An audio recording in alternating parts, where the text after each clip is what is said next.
All right, this is part two of the masterclass course for audit that will help you achieve certification and sustain operational excellence. It's recommended that you watch part one because there are a lot of informations there related to the remaining standards you would like to check out before proceeding. So in part two, we are going to start with ISO 45001 2018 Complete Implementation Guide and Occupational Health and Safety Management System for Food and Ingredient Manufacturing. So we have to mention that this is audit specifically for food and ingredient manufacturing sector, and the implementation is tailored to those who are auditing or who are implementing or who are renewing their certifications to achieve the excellence. So let's proceed. And for other sectors, we have other audit courses in our YouTube channel. You can check them out. Either by the time you are watching this, they are still not uploaded or they are there. Just check them out and Google for your sector in primary industry, and you will find your specific audit to guide you to achieve the certification. Now let's have an overview for ISO 45001 2018 standard. This specifies requirements for an occupational health and safety OH&S management system to enable organization to provide safe and healthy workplace by preventing work-related injury and ill health and by proactively improving OH&S performance.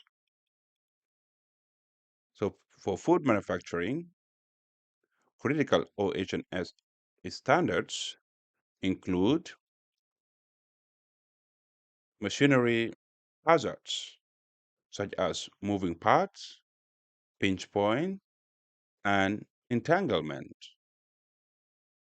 And also, the hazards include slip, trips, and falls, such as in wet floors and elevating or elevations change.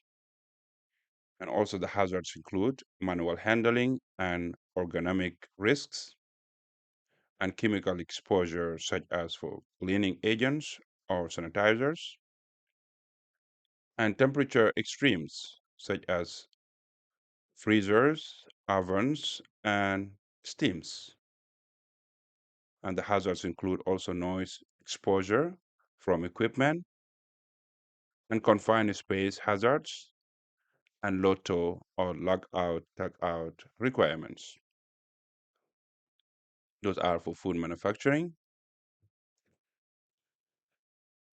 Let's have a look at high level structure. ISO 45001 follows the same structure as ISO 9001, ISO 14001, and ISO 22000.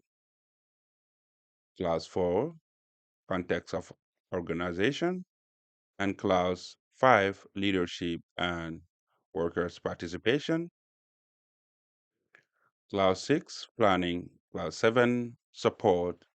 Class 8, operations. And Class 9, performance evaluation. And Class 10, improvement. The key difference, ISO 45001 emphasizes workers' consultation and participation throughout the management system and not just in a specific clause.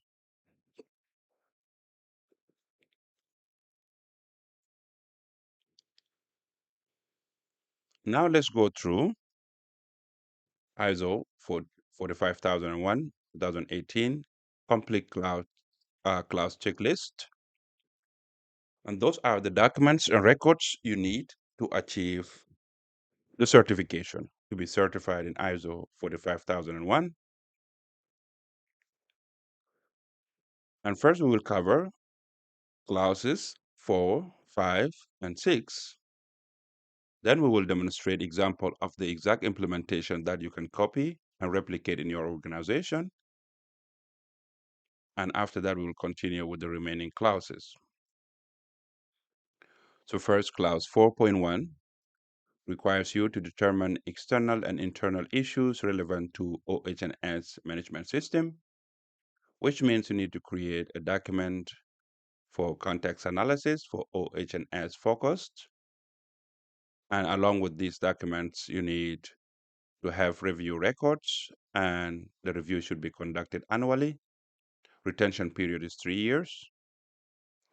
And the auditor, when they are coming to audit your plant, to meet class 4.1, you need to present your context analysis and the review records and demonstrate that OH&S specific issues are identified, including injuries, trends, and regulatory change with the specifics to your applicable regulatories. In our case example that we are continuing with from New Zealand, the regulators that are applicable is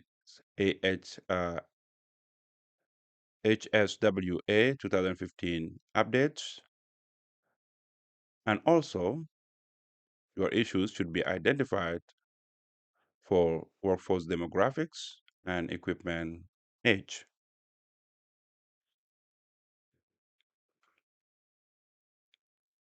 For class 4.2, it requires you to determine interested parties and their OH&S requirements, which means you need to create a document for interested parties register, and this register must be specific for occupational health and safety. And also you should have records for the reviews that you have conducted in relation to OH&S. And this review ideally should be conducted at the minimum annually. The retention period required is 3 years. And for the auditors, the evidence you should give, including interested parties register and review records. And with evidence, we will cover workers, constructors, and your applicable standards, and emergency service, and union, and insurance are going to be identified in your interested parties register in accordance to your requirement for occupational health and safety. For class 4.3, it requires you to demonstrate the scope of OH&S management system. And here you need to create a document which is a mandatory requirement for the scope statement for occupational health and safety. Along with it, you need to maintain the records for the reviews that you have conducted, and at least should be done manually. And the retention period requires here, you should retain the scope statement at least for the life of the certification. And with auditors, the evidence you need to present to meet class 4.3 requirements, you need to present a scope statement and the review records, demonstrating that all sites and activities and workers are covered, and also demonstrating that no unjustified exclusion from your scope statement.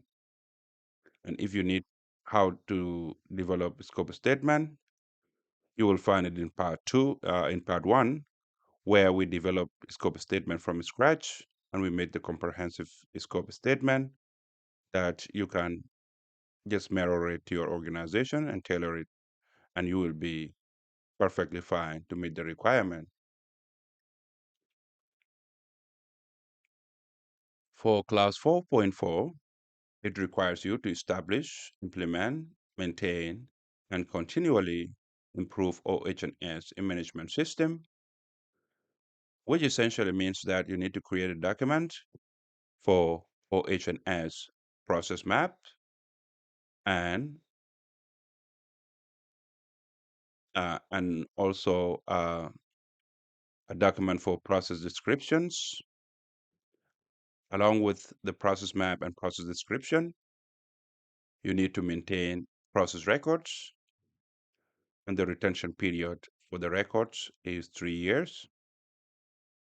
For audit evidence, you should present your process map and process description plus process records to meet the requirements of class 4.4, and your documents or records must demonstrate that OH&S processes are identified and controlled in alignment with your applicable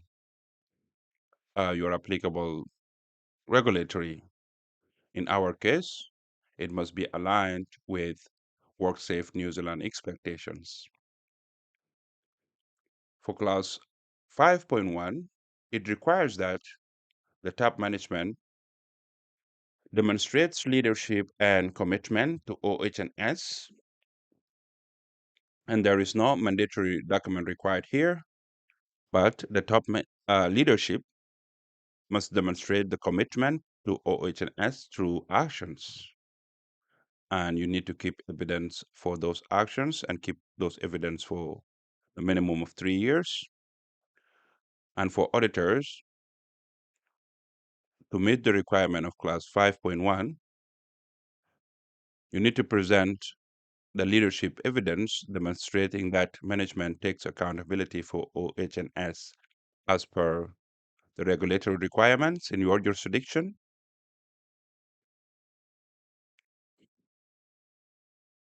And also, OH&S policy must be established and signed by the top management, and the resources must have been provided, and there should be evidence for that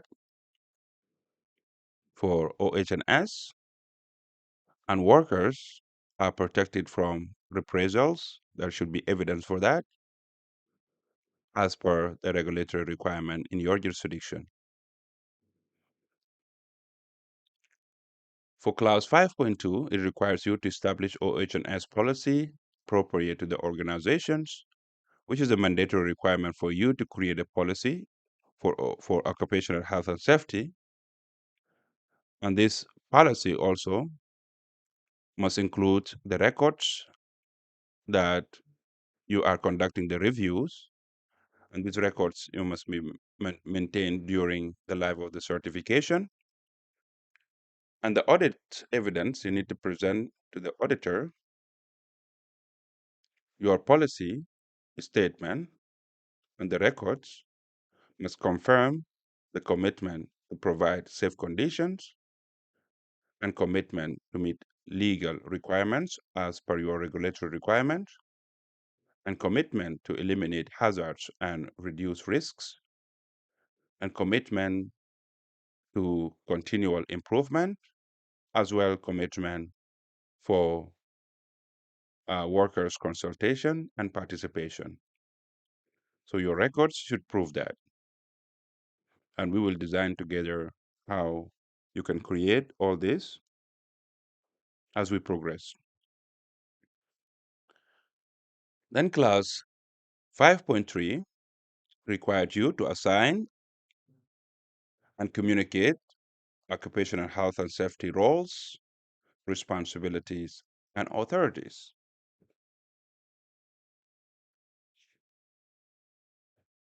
which means that you are required to create organizational chart with occupational health and safety responsibilities metrics. And also you need to keep records for the assignment of the roles or responsibilities and retain those records for the duration of the employment for those who are assigned plus 3 years after their employment period.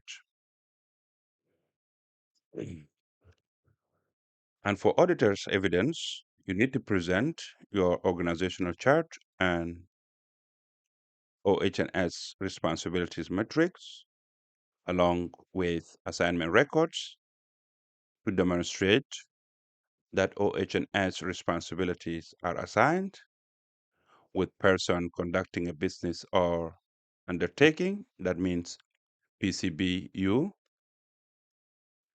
And we will also show you how you can include that. And workers know their OH&S responsibilities. That means awareness is there and they can verbalize it and demonstrate it through actions. And also that management representatives are identified and it should reflect in your organizational chart and OH&S responsibilities metrics. Then in clause 5.4, it requires you to establish processes for workers' consultation and participation at all levels. This is a mandatory requirement. You need to create document for workers' participation and consultation procedure. And also it's mandatory requirement to keep the records of the consultation and retain them for at least 3 years. And to meet those requirements, when you are presenting your procedures and the records of the workers' consultation and participation, they must demonstrate that workers are consulted on hazard identification, risk assessment, incident investigation, OH&S objectives, and aligning with your regulatory. And we will show you how to do that with our example shortly. And also, your procedures and records must demonstrate that participation mechanism exists for health and safety representatives and safety committee and suggestion schemes,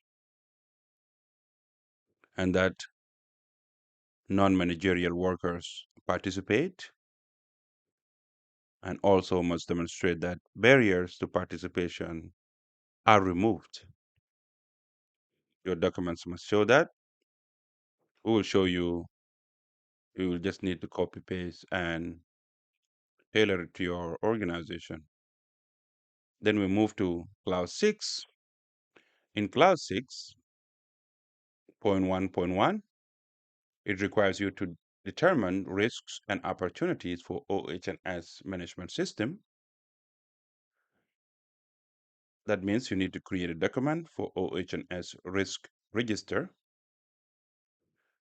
And with your risk register, you need also to maintain the risk review records, confirming that you conduct review annually and retain those documents for 3 years at the minimum.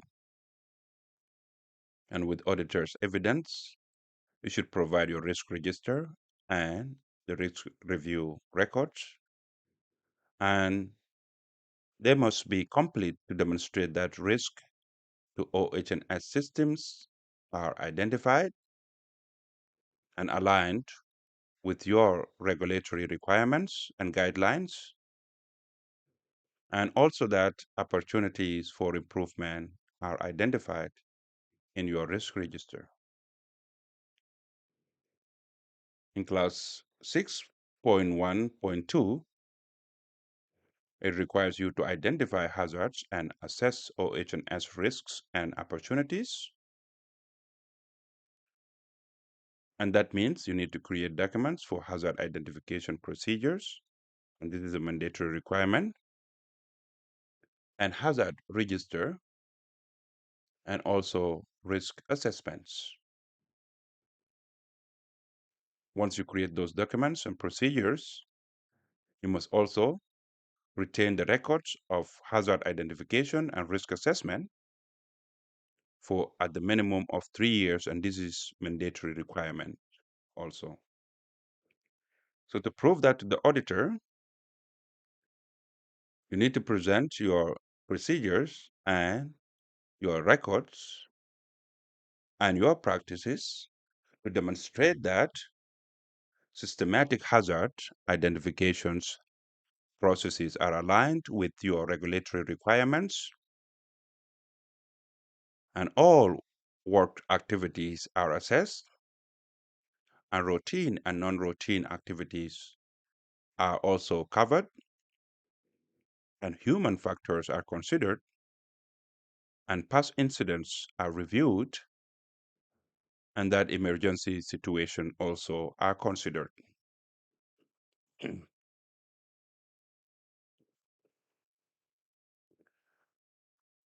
For clause 6.1.3, it requires you to determine legal and other requirements.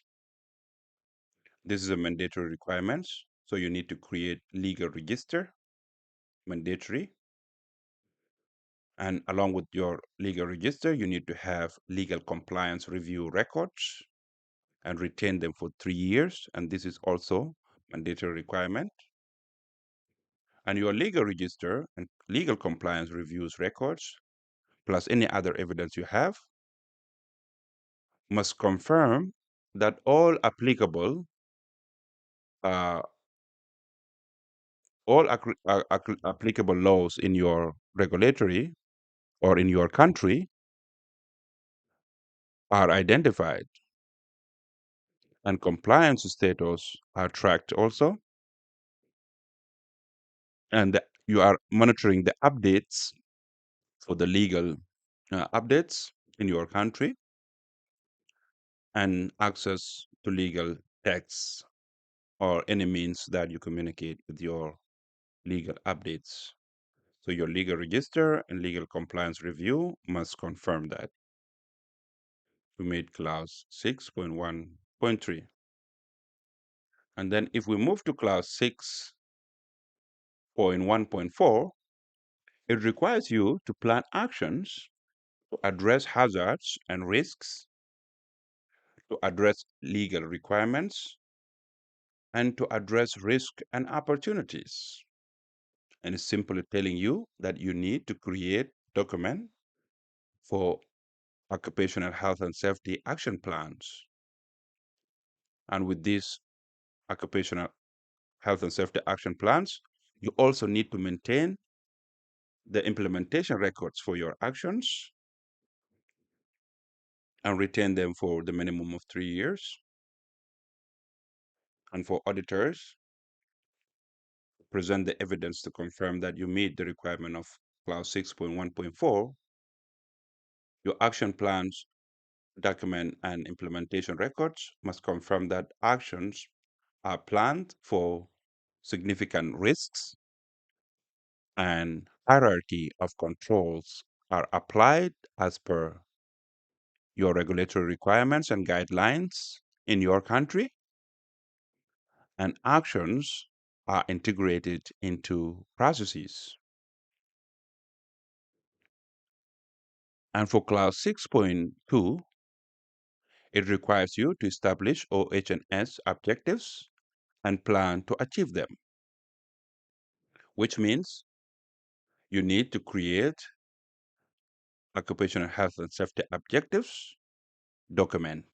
And this document is a mandatory requirement.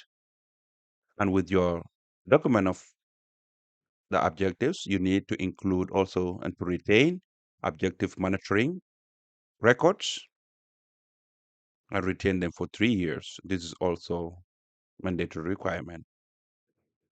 And to confirm to the auditor that you meet clause 6.2, you need to present your objectives document and objective monitoring records that prove the objectives are smart and measurable,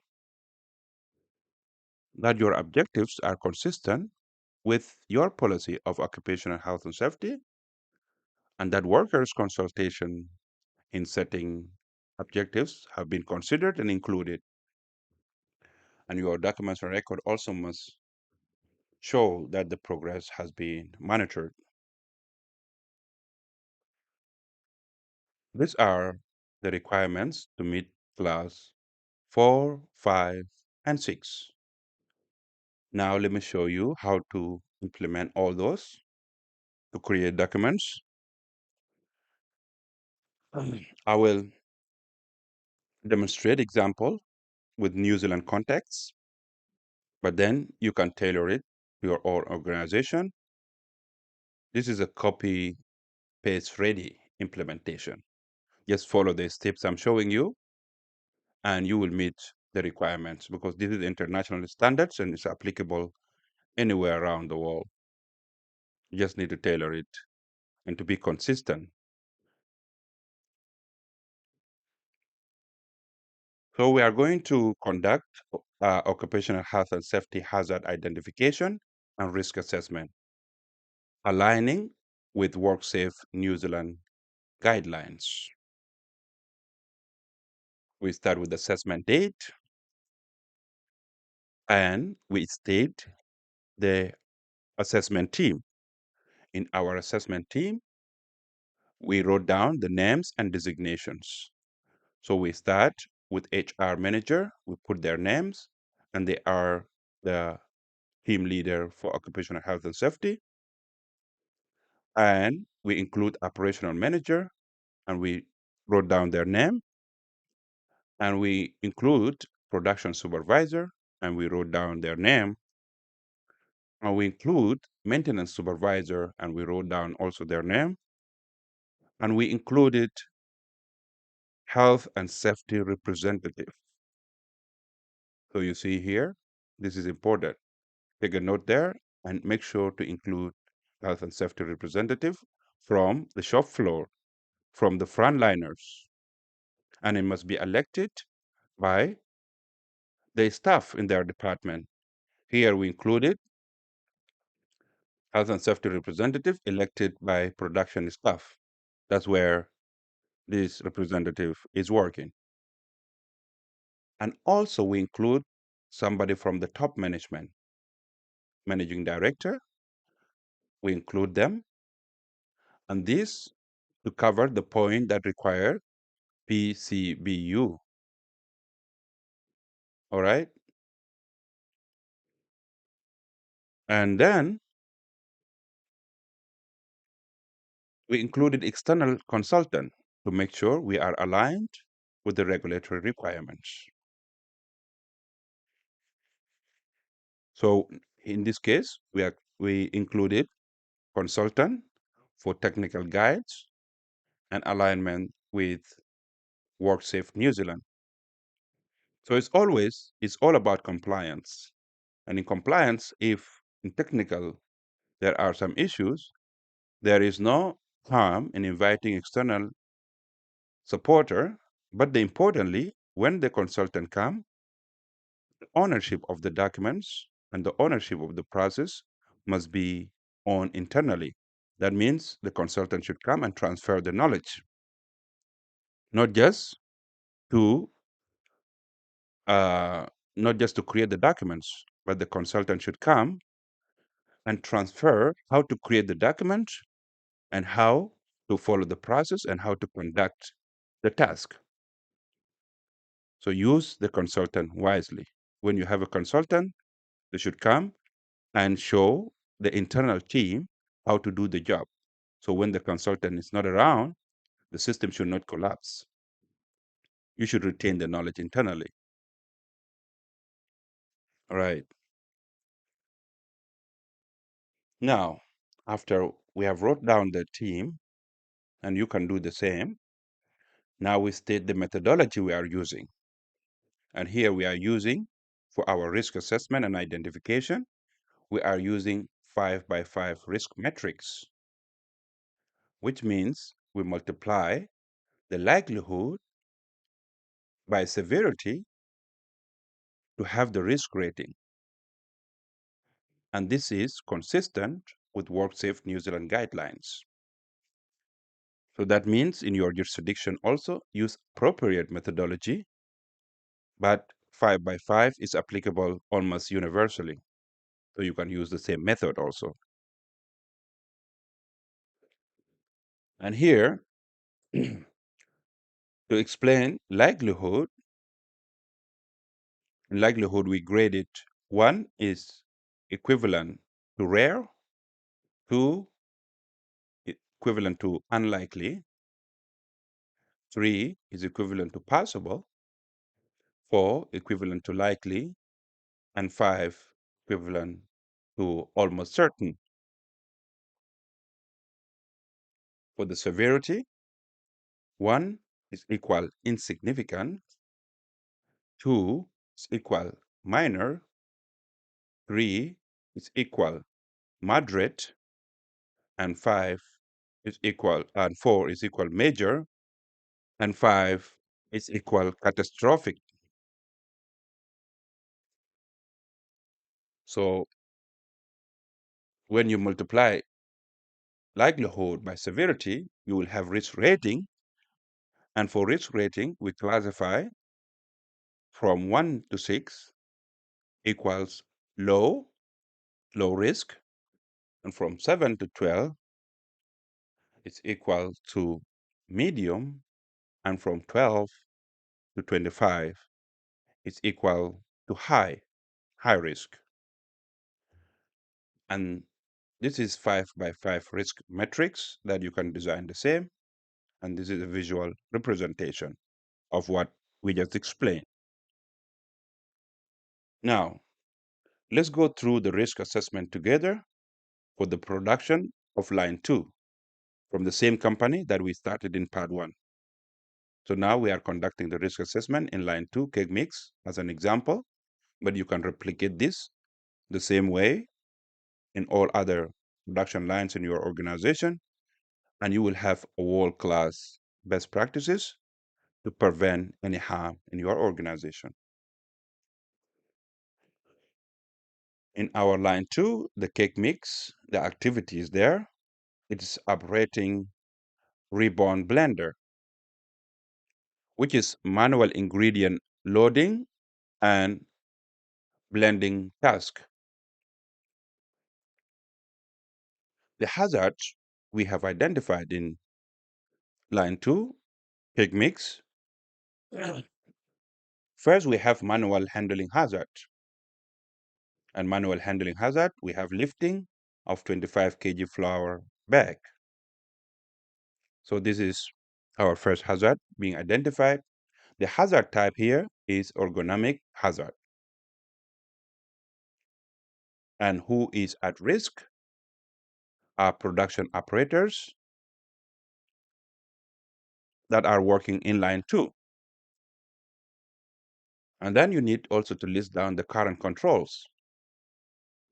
Once you have identified the hazard and the type and who are at risk, now you list down the controls. In current controls, we listed down what we have currently. We have manual handling training being provided, aligning with the local regulations, principles. And the last training was conducted 3 months ago. And then in current controls, we do have 2-person lifting policy for bags that are over 20 kg. And this policy has a documented SOP. And here we listed down also the SOP number. So you need to do the same. You should have SOP and you list it down with the reference number. In current controls also, we have trolleys are available for moving multiple bags. So we list it down. And then in current controls, we have bags must be stored at the waist height level on pellets maximum.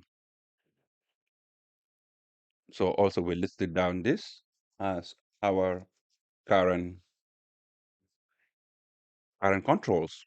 Now, once you have listed your current control, it's time for you to assess the risk. So here, the likelihood, we assess it and we classify it as 4. It's likely because operators lift around 40 to 50 bags per shift. And for the severity, we classify it as moderate. And also, there are criteria for classifications. It's moderate because if the workers or the operator got affected by this hazard, they will have time off work, and that's the criteria for the moderate. So moderate means that it could cause back strain. And now we multiply the likelihood by the severity, and we have current risk rating. Likelihood is 4, severity is 3, so we multiply 3 by 4 equal to 12. and the 12 in our risk rating is medium.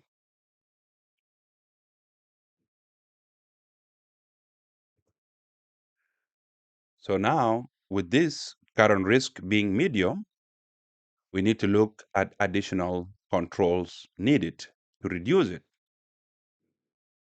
right? As per the hierarchy of control always, you need to eliminate or reduce or apply engineering controls or apply PPE, right? That's the hierarchy of controls. Now, additional controls here. First, we need to install vacuum bag lifter system because we cannot eliminate the task entirely. So the vacuum bag lifter system is planned to be installed on third quarter of 2026, and the budget has been approved with 25,000 New Zealand dollar.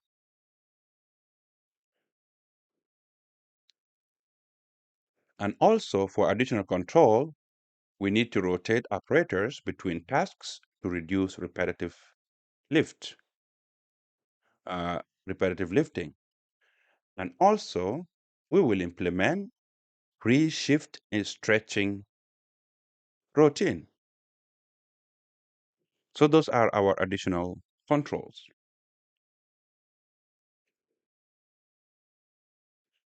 Now, after application of additional control, we will have a residual risk rating.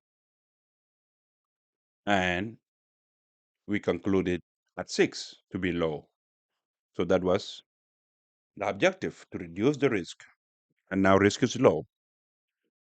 And the action owner need to be assigned. So you need to assign the action owner. And here we assign the operation manager. And this is also going to KPI. So you need to be incentivized to follow up. And operation manager is the area manager. And the target, remember your objectives have to be SMART. So you need to set the target also. Here we set September 30th of 2026 is the target for implementation of additional controls to be completed. So that's identification and assessment of the risk. That's how you do it. All right. Now let's do the second one. We have dust inhalation. It's a risk from flour and cocoa powder dust on the line we are assessing. The hazard type here is health hazard, respiratory hazard. So who is at risk at this point in line 2? All the production operators, especially during bag opening and blender loading in line 2. They will be exposed to the respiratory hazard. And current controls need to be listed down. So the current controls here, first, there is a local exhaust ventilation or LEV at blender loading point with the regular testing as per manufacturer and regulatory guidelines. And it was tested in January 2026 and it passed.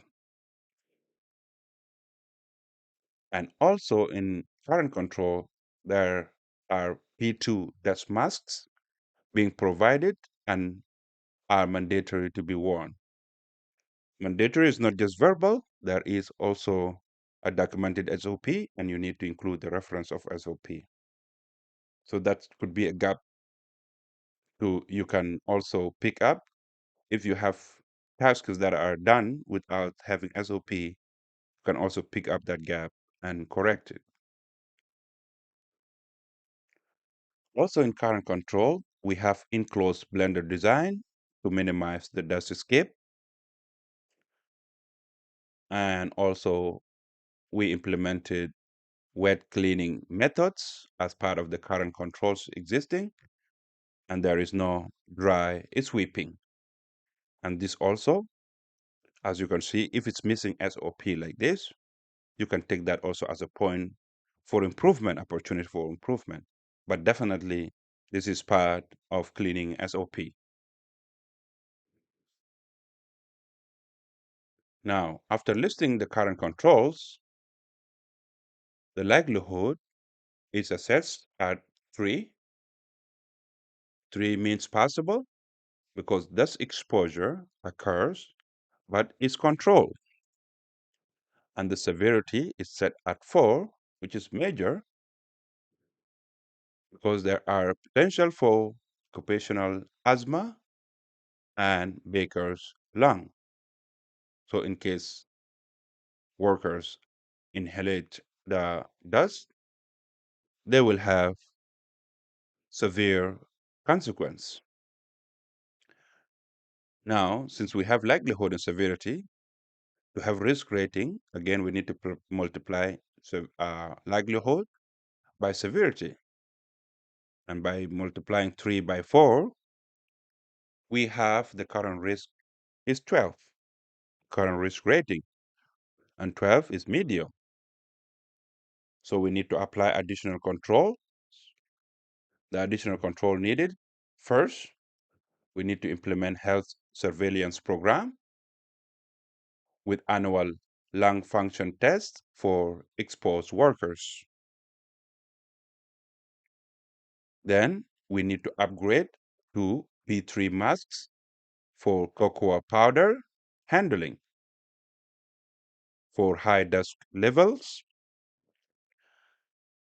And just to give you a note here, those inputs later on, I will show you some inputs here came from representatives that we listed above there. Those people who use the equipment or the PPE will also have the input from their own. So that's why you need to have representative to ask them what type of mask do you want and why the current is not working, and they will give you the actual explanation. All right, let's proceed. Then the current additional controls needed also, we need to install dust monitoring system to measure airborne dust levels. And also we need to conduct uh, work WorkSafe New Zealand aligned occupational hygiene assessment for air sampling. So again, this one you can do it based on your jurisdiction.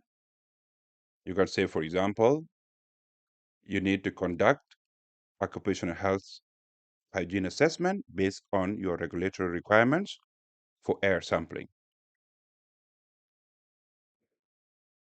After additional controls being applied, we assess the residual risk rating at 8, which is medium, and we cannot eliminate entirely the dust, but must be well controlled.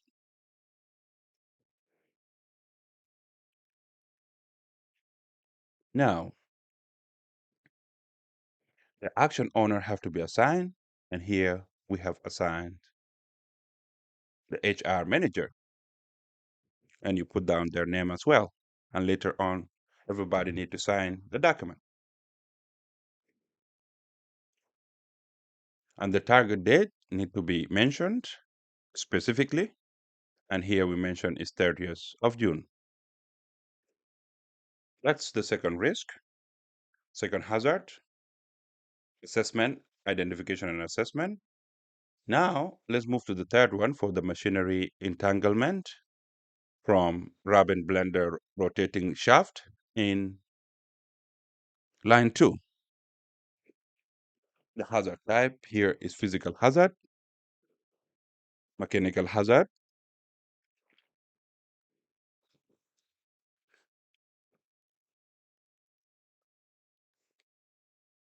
So again here, who is at risk are production operators and maintenance staff. In the current controls, we have interlock guards on blenders that cannot open while the blenders are running. And this is compliant with the local regulatory requirements. In our case, it's in compliance with WorkSafe New Zealand machinery safety requirements. And in current controls, we have isolation, LOTO, or lock out, tag out procedure for maintenance, and you have to mention the SOP reference number as well. And in current controls, we have emergency stop button at operator's position. And also in current controls, we have training on safe operations. And this is included in operators induction to train them on safe operation.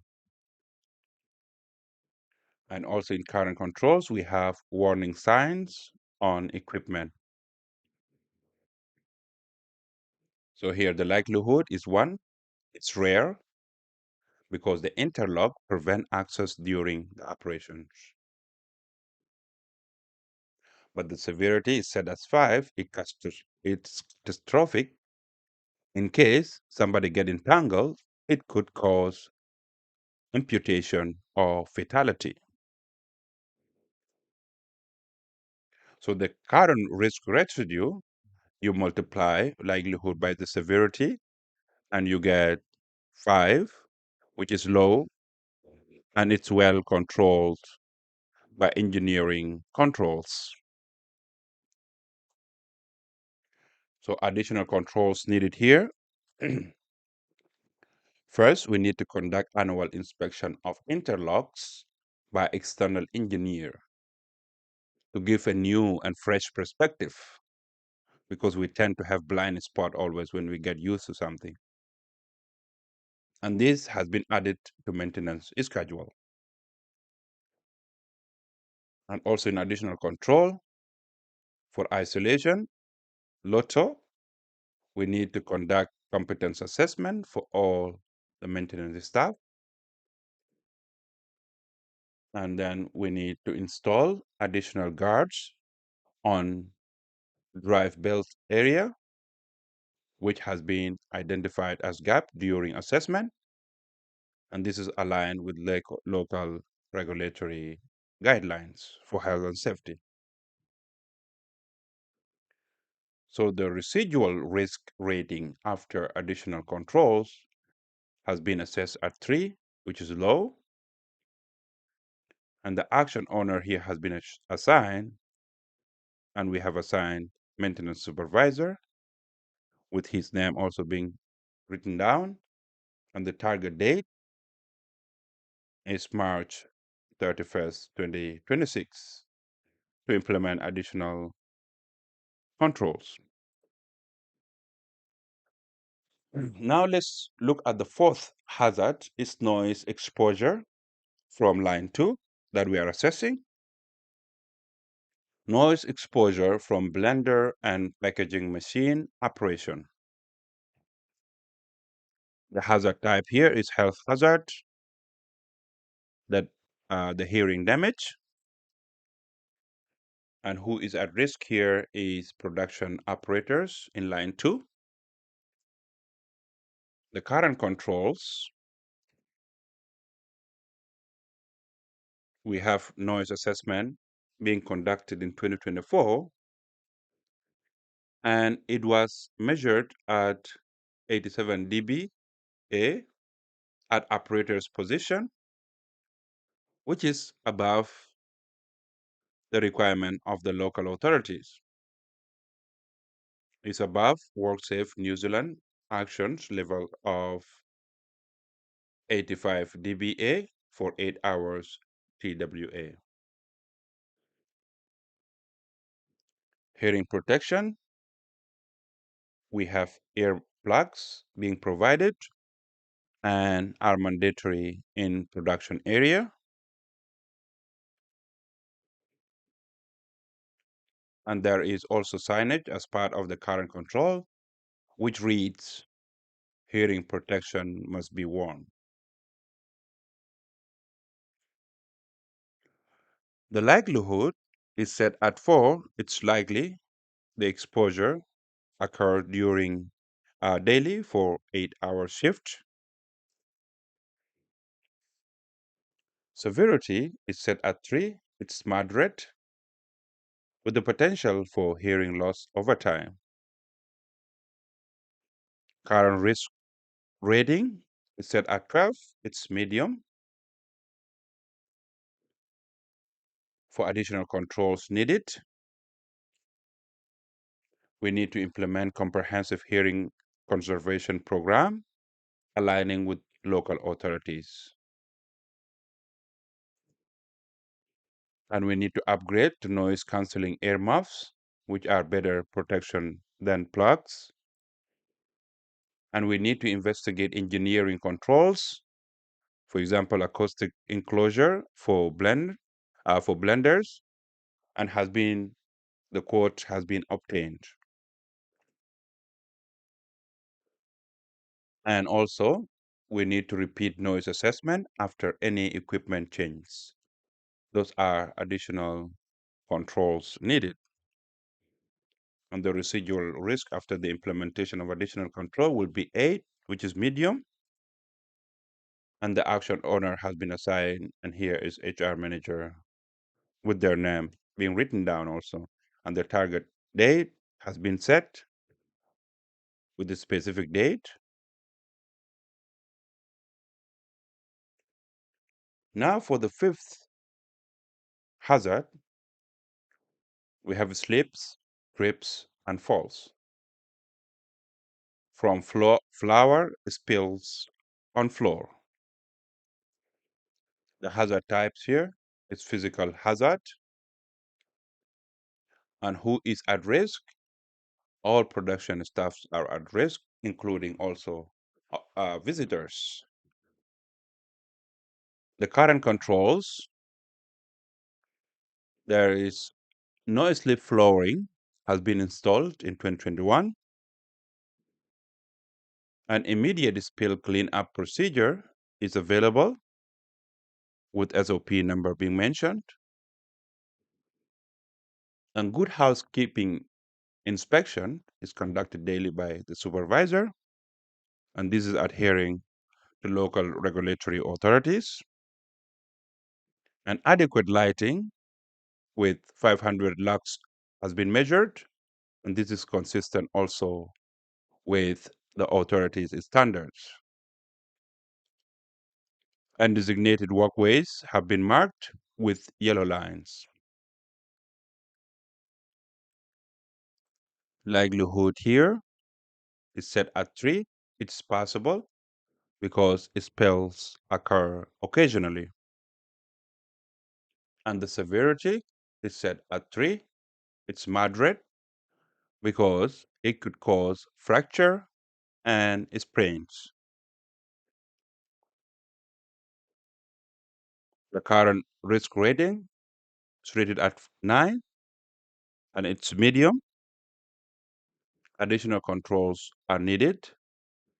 Those additional controls, first, we need to install spill containment trays under bag opening area. And we need to provide additional spill cleanup kits at each line. And we need to implement clean as you go culture and communicate that through toolbox talks. The residual risk after implementation of additional controls will be 6, which is low, and the action owner is assigned to be production manager, and the target date has been specified for April 30th, 2026. Now let's look at 6th hazard, which is fire explosion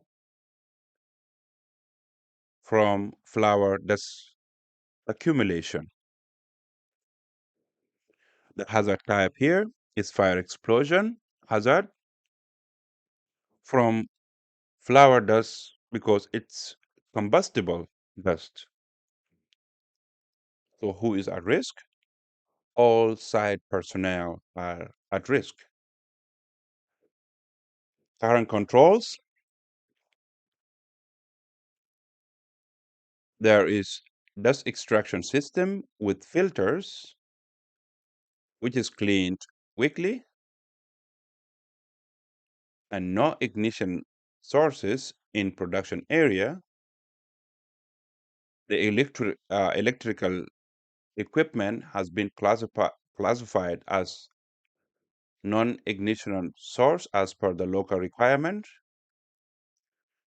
and fire detection system are in place with smoke detectors, and fire extinguishers are in place in compliance with the local requirements, including CO2 and powder type. An emergency evacuation procedure is in place, and also the drills are conducted quarterly. Noise smoking policy is strictly enforced. The likelihood here is one, it's rare because the controls prevent dust accumulation and ignition. The severity is set at 5. It is catastrophic in case it happen. That would lead to potential for multiple fatalities and building destruction. The current risk rating is set at 5, slow risk, and it's well controlled. Additional controls needed here. We need to uh, conduct hazardous areas classifications as per the local regulatory guidelines assessment, and implement more frequent extraction filters cleaning from weekly to be twice weekly, and install explosion relief panels on blenders. And here, engineering assessment is required in alignment with local authorities' hazardous substances regulations. And we need to provide awareness training on the local authorities' guidelines on hazardous substances to all production staff. The residual risk after implementation of additional controls is set at 3 to be low. An action owner here is James Wilson, operations manager, and the target date is set with the specifics to be 31st of August 2026. So this is how you conduct the risk identification and assessment. You can replicate these practices all over the organization, and you will be doing world-class implementation. Now let's continue. We are not finished yet. Now, for the workers' consultation process, which is aligned with local authorities here, for workers' participation and engagement,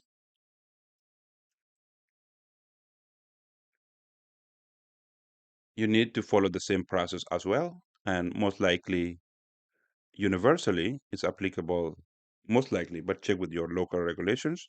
These are the best practices I'm giving you, but always cross-check with your local practices.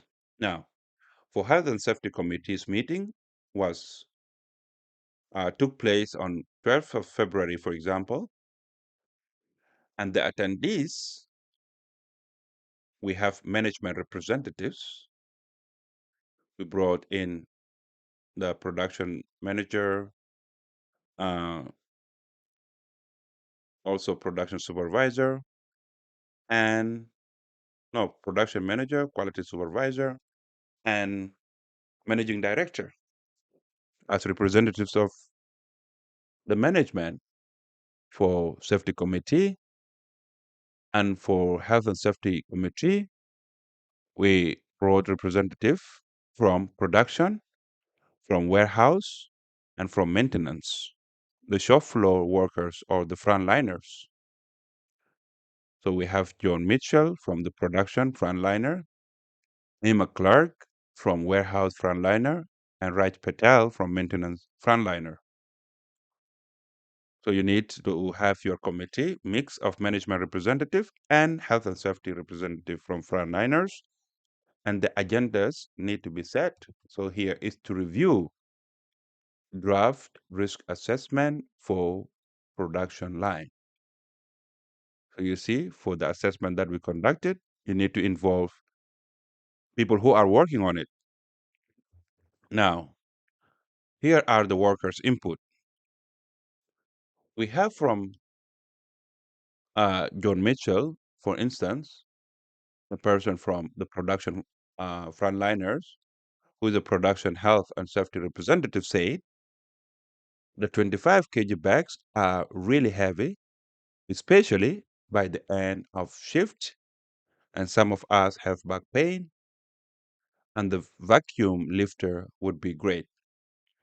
So you see here, the vacuum lifter we spoke about earlier was suggested by people who are doing the work, and you need to replicate that to include people who are doing the work. And now the management here decided to prioritize vacuum lifter in capital budget. Then also we have input from the same production representative and said, sometimes we don't wear the P2 dust mask because they are uncomfortable and fog up. They create fog. So can we get better ones? He said. And the management, after assessing the input, of course, they conducted, trial different mask types, give it to them to try it and assess it. And finally, they selected the more comfortable one, which is P3 mask. You see, again, this was part of additional uh, controls we mentioned earlier. So those came from workers' participation. And you can see you have now evidence here. You are writing down the meetings, minutes, and the inputs. And those are evidence that you submit in your audit. Then we have Emma Clark from Warehouse Health and Safety Representative said, the forklift reversing alarm is very loud and annoying. Can we change it? The reversing alarm of the forklift. The noise pollution. The action here, they have investigated the alternative. Of course, they have measured and confirmed that was really no annoying. And now they found the alternative like white noise reversing alarm to be installed on March 2026. And definitely this is less annoying.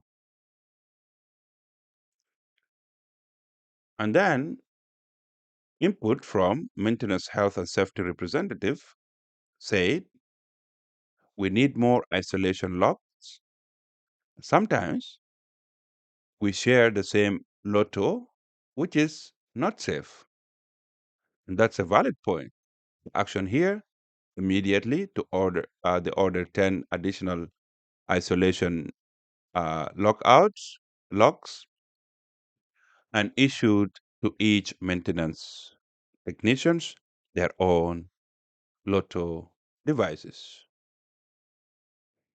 So you see, you need to keep all this information also for your audits. You meet a lot of points. Now, the consultation records here, the meeting minutes have been written down with the reference number and action being tracked and feedback being provided to workers the next meeting, which is set next couple of months. So this is how you do it. All right? Do the same. Do the same. Follow the same way. If you need this document, just let me know and I will send it to you. But I think you have the clear idea of what you need to do now. right, for your workers' consultation process. Now let's move to hazard register summary. And also you can copy the same, make similar summary, and you will be good to go. Now, the total hazard identified, of course, not only from this line, they conducted for other lines also, and they have identified 47 across all the activities, 47 hazards. The high risk are 3, which required immediate actions as per the local regulations guidance. And the medium risk are 18 that require action within 6 months. And the low risk are 16 uh, that could be maintained with current controls, but to be monitored. So first you need to classify your hazard like that, high, medium, and low. And then for high risk hazards requiring immediate action, aligning with local regulations requirements.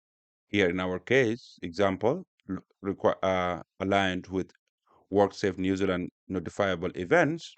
The first, high risk, which is forklift with pedestrian collision in warehouse. This risk rating is set at 20. It's a high risk. The action required here is to install segregated walkways with barriers by March 15, 2026, aligning with WorkSafe New Zealand forklift safety guidance. All right. Secondly, the second high risk is electrical shock from damaged cable on packaging machine. The risk rating here is 15. The action required is to replace cable immediately, and it was completed within 2 days, adhering to the local electrical safety regulations. For another high risk is fall from height during roof maintenance. The risk rating here is 15. The action required is to install permanent fall arrest anchor points and prohibit roof access until this task is completed. And this must be aligned with the local requirement, local authorities for working at height requirements. All right. So this is part of your risk register. You need to flow the same way. Now we move to set the objectives. So the objectives here set also based on risk assessment and local regulatory requirements. You need to do that too. When you set your objectives, they must be based on risk assessment and local regulatory requirements. So the objectives, first objective is to have 0 notifiable events as per the local requirements in 2026. And the baseline is 2 lost time injury, which would be notifiable last year. Second objective is to reduce manual handling injuries by 50%. So based on the risk assessment, to install vacuum lifter and improve training. That objective is 100% completion of health surveillance for dust exposed workers by the mid-year. This is from risk assessment too. Thirdly is to achieve 95% compliance with PPE wearing, and this is going to be measured by monthly audit.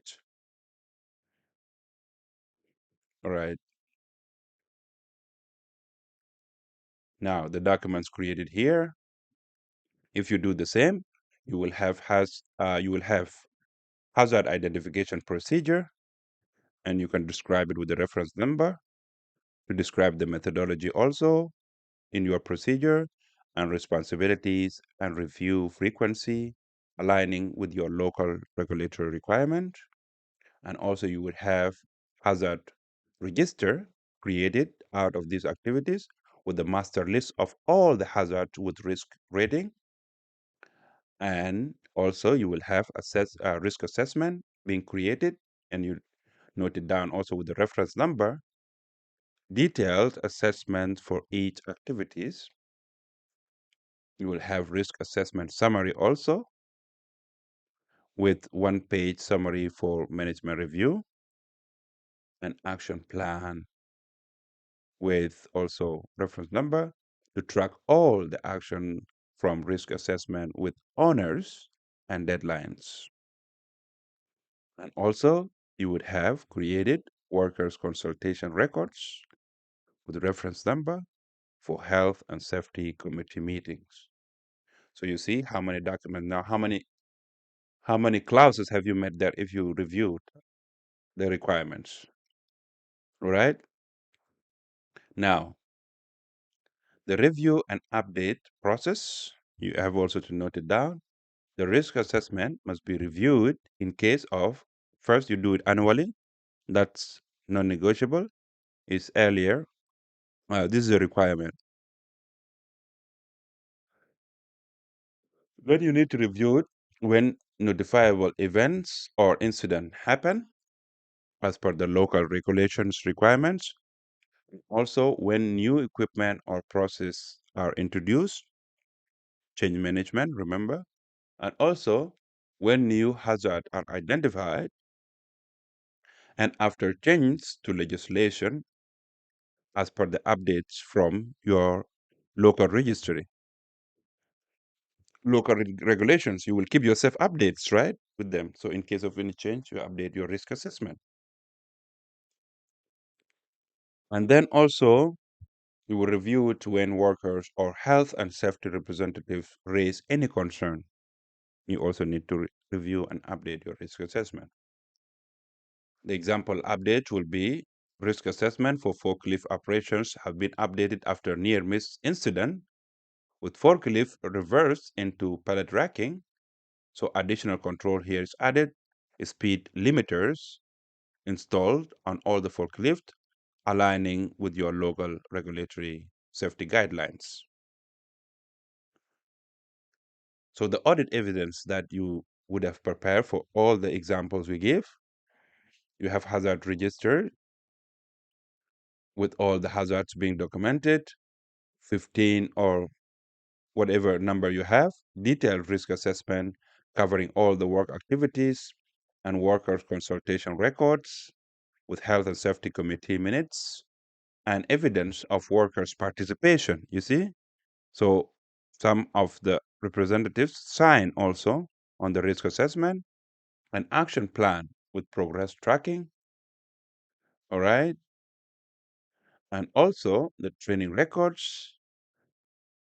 You will also create those documents, such as, for example, manual handling, isolation, and hazard substances, and also the health surveillance records, for example, baseline audiometry and lung function tests, and equipment inspection records with LEV testing and interlock testing, and incident investigation reports, and maintenance review minutes showing occupational health and safety objectives and risk assessment results being discussed. So you see, now let's assume the audit is performed, and if the audit is performed and you follow exactly, you will have zero nonconformity on hazard identification and risk assessment specifically. You will have zero nonconformity on hazard identification and risk assessment if you follow it exactly. And the auditors will give you a good command. Okay, that is the auditors will notice that an excellent worker uh, participation through health and safety representative in risk assessment process and comprehensive hazard identification with realistic rating, risk rating, aligning with locals' regulatory expectations and clear actions with accountability. You will receive similar you are more likely to receive similar comment from the auditor. So this example again demonstrate thorough, a worker involved approach to occupational health and safety risk assessment that you can replicate in any food manufacturing facility, not only in New Zealand, also you can tailor it to your own location and organization, adhering to your local authority guidance. So I hope that helped you.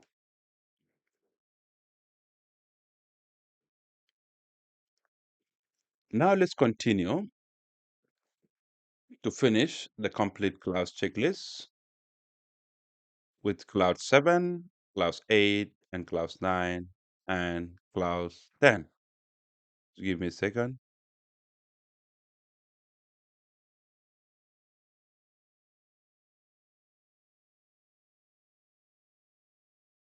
Now in class 7.1, it requires you to determine and provide resources for OH&S system, which means you need to create resources plans and have the record for the resources, and that plan must prove that adequate resources have been provided.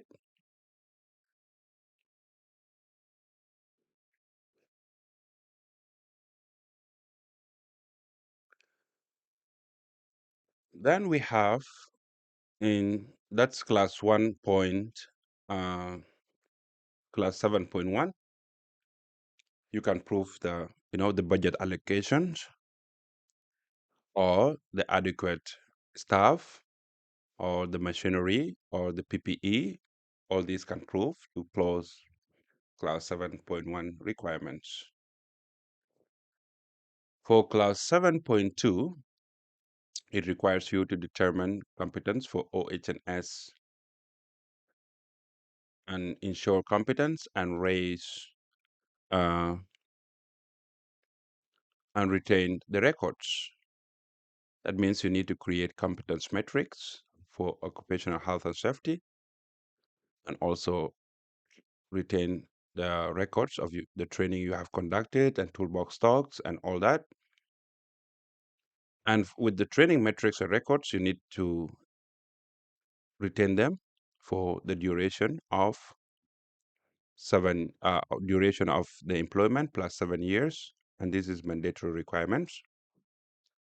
To meet the requirement of class 7.2, present your competence metrics along with training records and training materials, and confirm that OH&S competence requirements are defined and training has been provided and competence also have been verified, including their qualifications. And then to meet class 7.3, it requires you to ensure workers are aware of OH&S policy, objectives, their contribution, the workers' contributions, and implication of nonconformity and incident investigation results. So this is usually assess the awareness. You need to have awareness training materials and retain the awareness records for the duration of 3 years. That means when you conduct the awareness, the workers should be able to demonstrate why, for example, they need to apply lotto, or why do they need to clean as they go to avoid slip and trips. So that means they know why they are doing their job and they are aware of the consequences if they don't do it. And you need to record those awareness.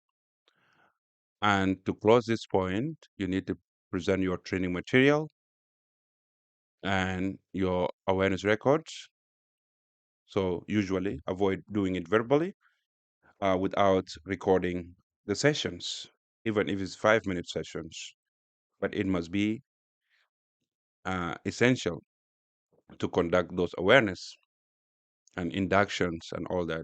Okay, so you present your awareness training material and awareness records to demonstrate that workers are aware of OH&S policy, which must be posted also in their resting room, anywhere applicable or communicated however you handle your communication. So they must demonstrate the understanding for the policy, and workers also should understand their OH&S role, as we said. An incident learning has been communicated. So when you have a lesson learned from the incidents, you document it with photographs better, you laminate it and you communicate it. And that's lesson learned being shared. You take the photograph of the lesson learned shared and you keep it in your folder and you show it to meet clause 7.2 as part of the incident learning being communicated. And then in clause 7.4, it requires you to determine OH&S communications. That's almost a similar point. But here you need to determine what are you communicating and when are you communicating it and with whom are you communicating and how are you communicating. So you should have you need to create a document for your communication plan, right? And along with your communication plan, you should have communication records and retain them for 3 years. All right. So, for example, if you have conducted toolbox talk, the attendance and the records and the photos are part of the communication plan. Okay, that should be also listed in your communication plan. If you hang the posters, also should be included in your communication plan records and retain them for 3 years. And for audit evidence, you need to present them. You present your communication plan and the records that you have implemented the plan, and they should prove that OH&S has communication is systematic and workers can raise concern. This is very important. And external communications also is managed. So not only internally, external communication also. How do you notify the authorities? How do you communicate with updates, internally and externally? And then in class 7.5, it requires you to control documented information per the ISO requirements. That means you should create a procedure for documents and records control. And you should have records of the control of your documents and present to the auditor to demonstrate that the OH&S documents are controlled and the records are retained per the requirements. That's clause 7 requirements. And then if we move to clause 8, in 8, clause 8.1.1, it requires you to plan, implement, and control processes to meet OH&S requirements and eliminate hazards and reduce risks. This means that you need to create a document for operational control plans, and you need also to obtain and retain the process records and retain them for 3 years and present them to the auditors to prove that the process are controlled to manage OH&S risks. And then in class 8.1.2, it requires you to eliminate hazards and reduce OH&S risk using hierarchy of controls. First, you should always try to eliminate the hazard. If not, then apply substitution. If not, then apply engineering control. If not, apply administrative controls.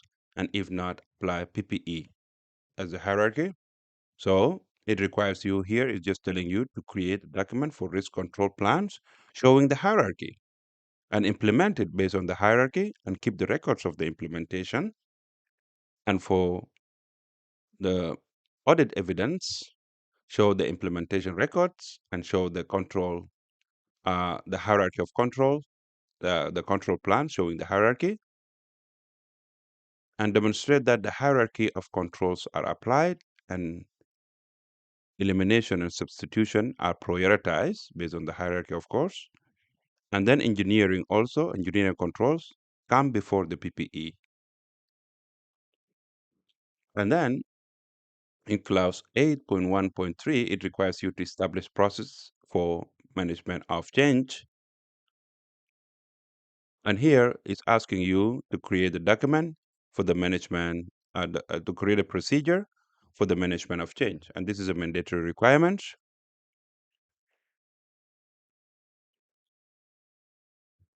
So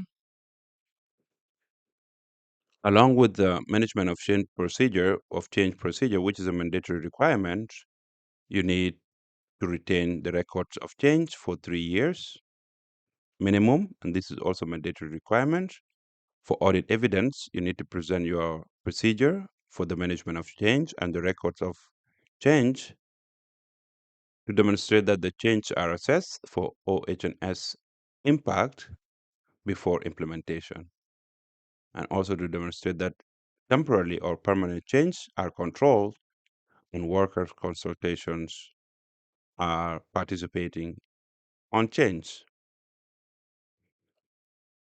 And then in clause 8.1.4, it requires you to establish process for procurement considering OH&S. And here it's requiring you create a document for procurement procedure for OH&S equipment or requirements. That means you should have this document plus procurement records also and retain them for 3 years. For the audits, you need to present your procurement procedure and procurement records to demonstrate that OH&S requirements in purchase specifications and contractors are assessed for OH&S and equipment meet OH&S requirements. For clause 8.1.4.2, it requires you to establish a process for contractors. So you need to determine and communicate OH&S requirements and coordinate with contractors and monitor contractors' OH&S performance. That means you need to create a document for contractor management procedure. So you should have a procedure for contractors, and also you should have records for contractor OH&S performance. And for the audit to meet these requirements, you need to present your procedure for contractors management and the records of the contractors, and you need to retain those records for the duration of the contract plus 3 years after the contract to demonstrate that contractor and OH&S requirements are defined and contractors induction is performed and contractors performance are monitored and incident involving contractors are investigated. And this is very important because in high risk always the contractors are involved in major non-conformities or incidents, especially in manufacturing, not because the contractors don't know the rules, but it's because they are not familiar with the environment. And it's risky, so always have contractors management procedure, proper communication, adherent to the rules, and give them proper training and awareness if needed, and involve in toolbox talks as well. Now, for clause 8.1.4.3, it requires you to establish process for outsourcing to ensure outsourced functions are controlled. And this is just telling you that you need to create procedure for outsourcing control. And with your procedure of outsourcing control, you need to have monitoring records and outsourcing agreements and maintain all these documents for the duration of the outsourcing plus 3 years. And for the audit evidence, you need to present them to demonstrate that outsourced OH&S functions are controlled and service providers meet OH&S requirements. Then for clause 8.2, it requires you to establish process for emergency preparedness and response. Your emergency preparedness or response must demonstrate the plan and the test and must be reviewed and communicated also. And this is a mandatory requirement. You need to create a document for emergency response plan. You need to have it. And along with it, you need to have emergency drill records and incident response records and retain them for 3 years as a mandatory requirement too.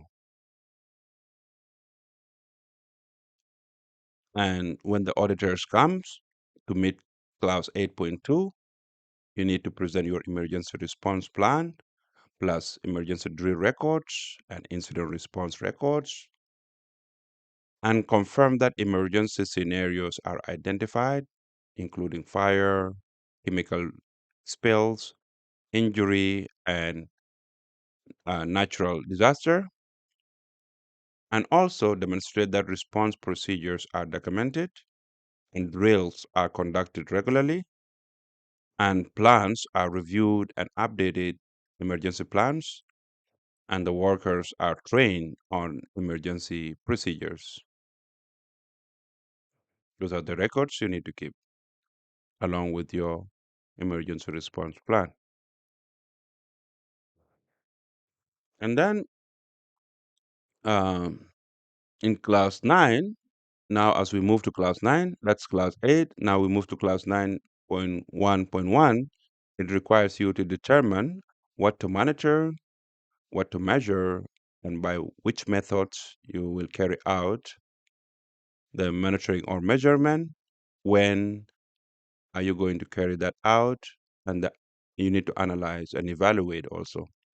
So it's telling you you need to create a document for OH&S monitoring plan. Along with it, you need to have monitoring records and retain them for 3 years.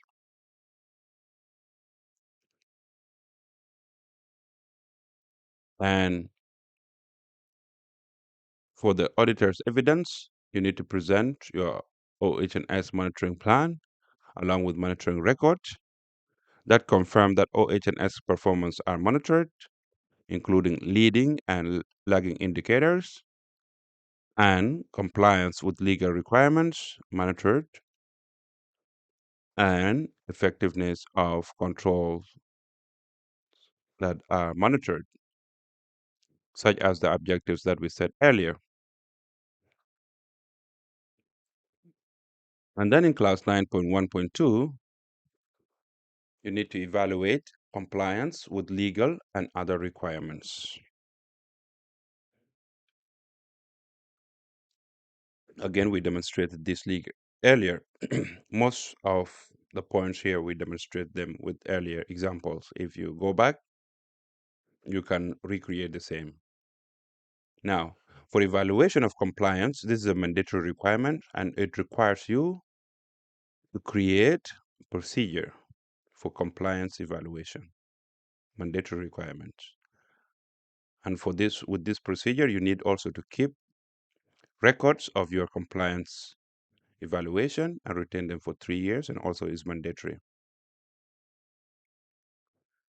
And when the auditors come to meet these requirements, you need to present your procedure and your records for the compliance evaluation, confirm that compliance are evaluated systematically and non-compliance are identified and addressed. Then in class 9.2.1, it requires you to conduct internal audits at planned intervals. And here is telling you you need to have internal audit procedure. So you need to create internal audit procedure for occupational health and safety. And the mandatory requirement is audit records. You need to have them and retain them for 3 years and present them to the auditor to meet the requirement of clause 9.2.1.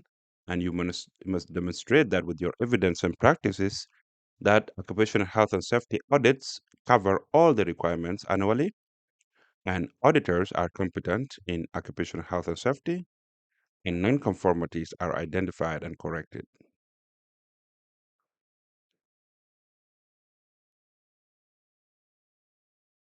And then for clause 9.2.2, you need to establish process for investigating work-related incidents and determine root causes and take corrective actions and communicate results. That means you need to create a document which is a mandatory requirement for incident investigation procedure. So you must have this procedure for incident investigation. And along with it, you need incident investigation reports. Also, those are mandatory requirements and to be retained for 7 years.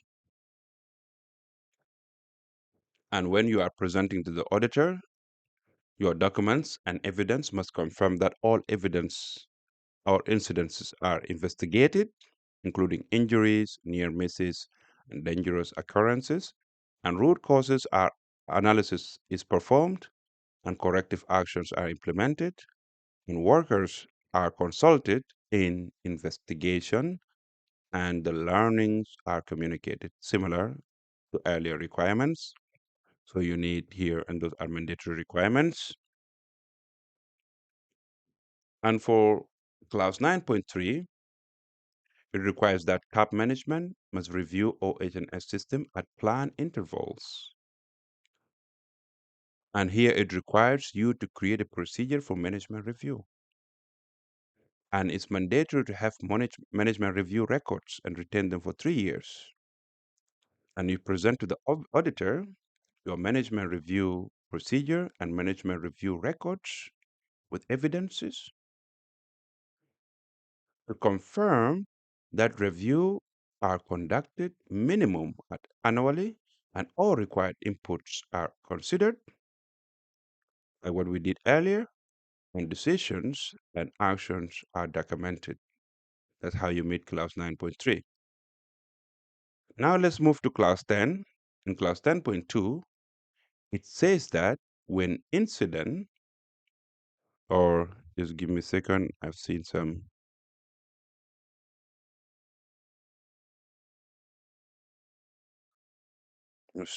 here. Give me a second. Let me see.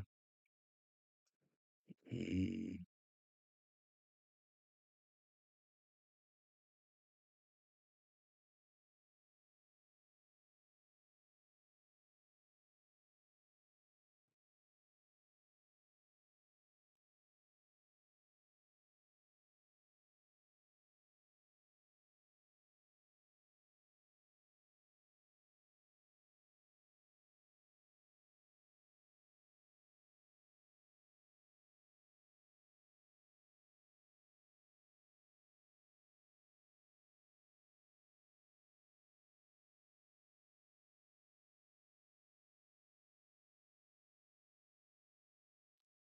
All right.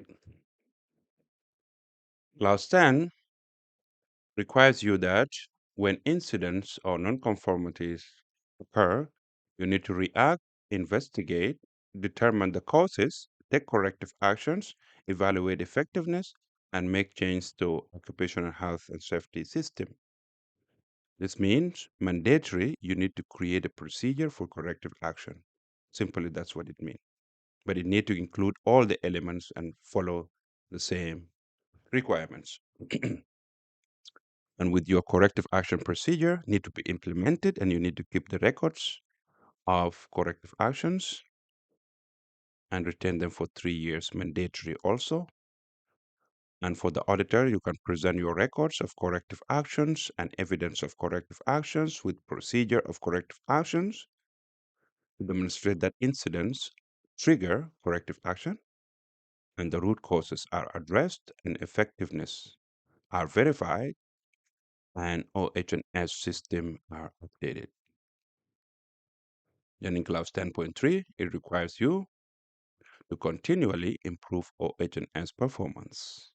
That means you need to have document for improvement initiatives and system for improvement initiatives, and you should have improvement records and retain them for 3 years and prove to the evidence that your improvement initiative and improvement records confirm that OH&S performance is improving, and proactive improvement culture is in place.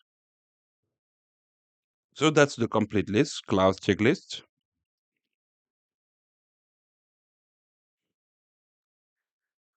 Just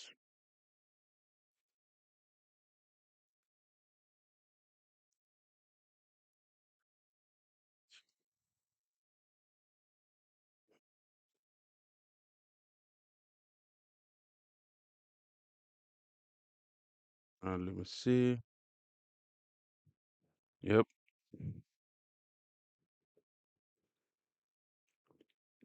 Now let's have a summary of the mandatory documents, documented information summary for ISO 45001 2018. This is the complete list of mandatory occupational health and safety document documents and records you need to pass your audit and to obtain your certification. You need to have OH&S scope to uh, to meet the requirement of class 4.3, and the scope development. We demonstrate that in part 1 of this masterclass course. And also you need to have occupational health and safety policy to meet requirement of class 5.2. You need to have occupational health and safety objectives to meet requirement of class 6.2. You need to have workers consultation and participation process, and the records here are mandatory to meet class 5.4. And you need to have hazard identification process, and the records here also are mandatory to meet class 6.1.2. And you need to have legal and other requirements documents, and the records of these requirements are mandatory to meet clause 6.1.3 requirements. And you need to have competence records, which are mandatory requirements to meet requirements of clause 7.2. And to meet clause 8.1.3, you need to have management of change process documents, and the records for the management of change here are mandatory. And to meet the you need to have emergency preparedness and response plan, with records being mandatory also to meet the requirement of clause 8.2. And you need to have monitoring and measurement results to meet the requirements of clause 9.1.1. And you need to have compliance evaluation process to meet the requirements of clause 9.1.2, with records being mandatory here. And you need to have internal audit program and results to meet the requirement of clause 9.2.1, and this is a mandatory requirement. And you need to have incident investigation process to meet the requirement of clause 9.2.2. And you need to have management review records to meet the requirement of clause 9.3, which is mandatory. And you need to have corrective actions records to meet the requirement of clause 10.2, which is also mandatory. The key retention periods here for the food manufacturing. First, you need to have incident investigation report. These are the retention periods. You retain them for the minimum of 7 years. And this is legal requirement in most jurisdictions around the world. You can confirm that with your local jurisdiction. And then you need, for the training and competence records, you need to retain them for the duration of employment, last 7 years. For the risk assessment, you need to retain it for 3 years or until superseded. And for audit records, you need to retain for 3 years minimum. For emergency drill records, you need to retain for 3 years. For contractor OH&S records, you need to retain for the duration of contracts plus 3 years. And for medical surveillance records, you need to retain as per the local regulations. Often you need to retain for 30 to 40 years. And note here, OH&S records often have longer retention requirements due to potential legal claims, so you need to consult with the local regulations for specific requirements. So now you have the mandatory documents, you have the retention period, you have the examples of how to conduct the risk assessments and identifications and all the critical documents you need. If you follow everything step by step, you will achieve your certification with ease and you will master the operational excellence for occupational health and safety. Now let's move to ISO 14001 2015 Complete Implementation Guide.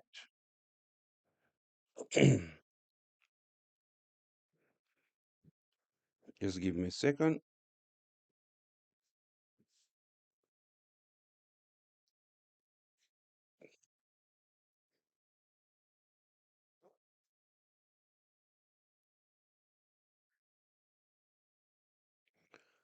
For environmental management system for food and ingredient manufacturing, specifically, we are still continuing in this master class. This is specific for food and ingredient manufacturing. For a standard overview, ISO 14001 2015 specifies requirements for an environmental management system to enable an organization to develop and implement a policy and objectives which take into account legal requirements and implementation about significant environmental aspects. For food manufacturing, the key environmental aspects you need to include here. First, you have energy consumption, such as electricity, gas, and fuel. You need to include water consumption and wastewater discharge. You need to include waste generation, including organic waste and packaging waste and general waste. You need to include air emissions, including odors, emission, VOCs emission, and refrigerant gases emission. And you need to include noise emissions to the community around your organization and chemical storage and use and refrigerant management. And you need to include also spill prevention and response. And you need to include resources efficiency.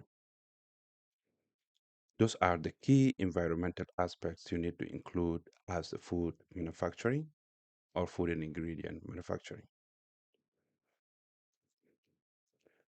And for high level structure, ISO 14001 follows the same structure as ISO 9001, ISO 14001, and ISO 22000, with the class 4 being the context of the organization, class 5 being the leadership, class 6 planning, class 7 support, class 8 operations, class 9 performance evaluation, class 10 improvement. But the key focus here, ISO 14001, requires identification of environmental aspects and evaluation of significance and determination of legal requirements and establishment of operational controls to manage significant aspects.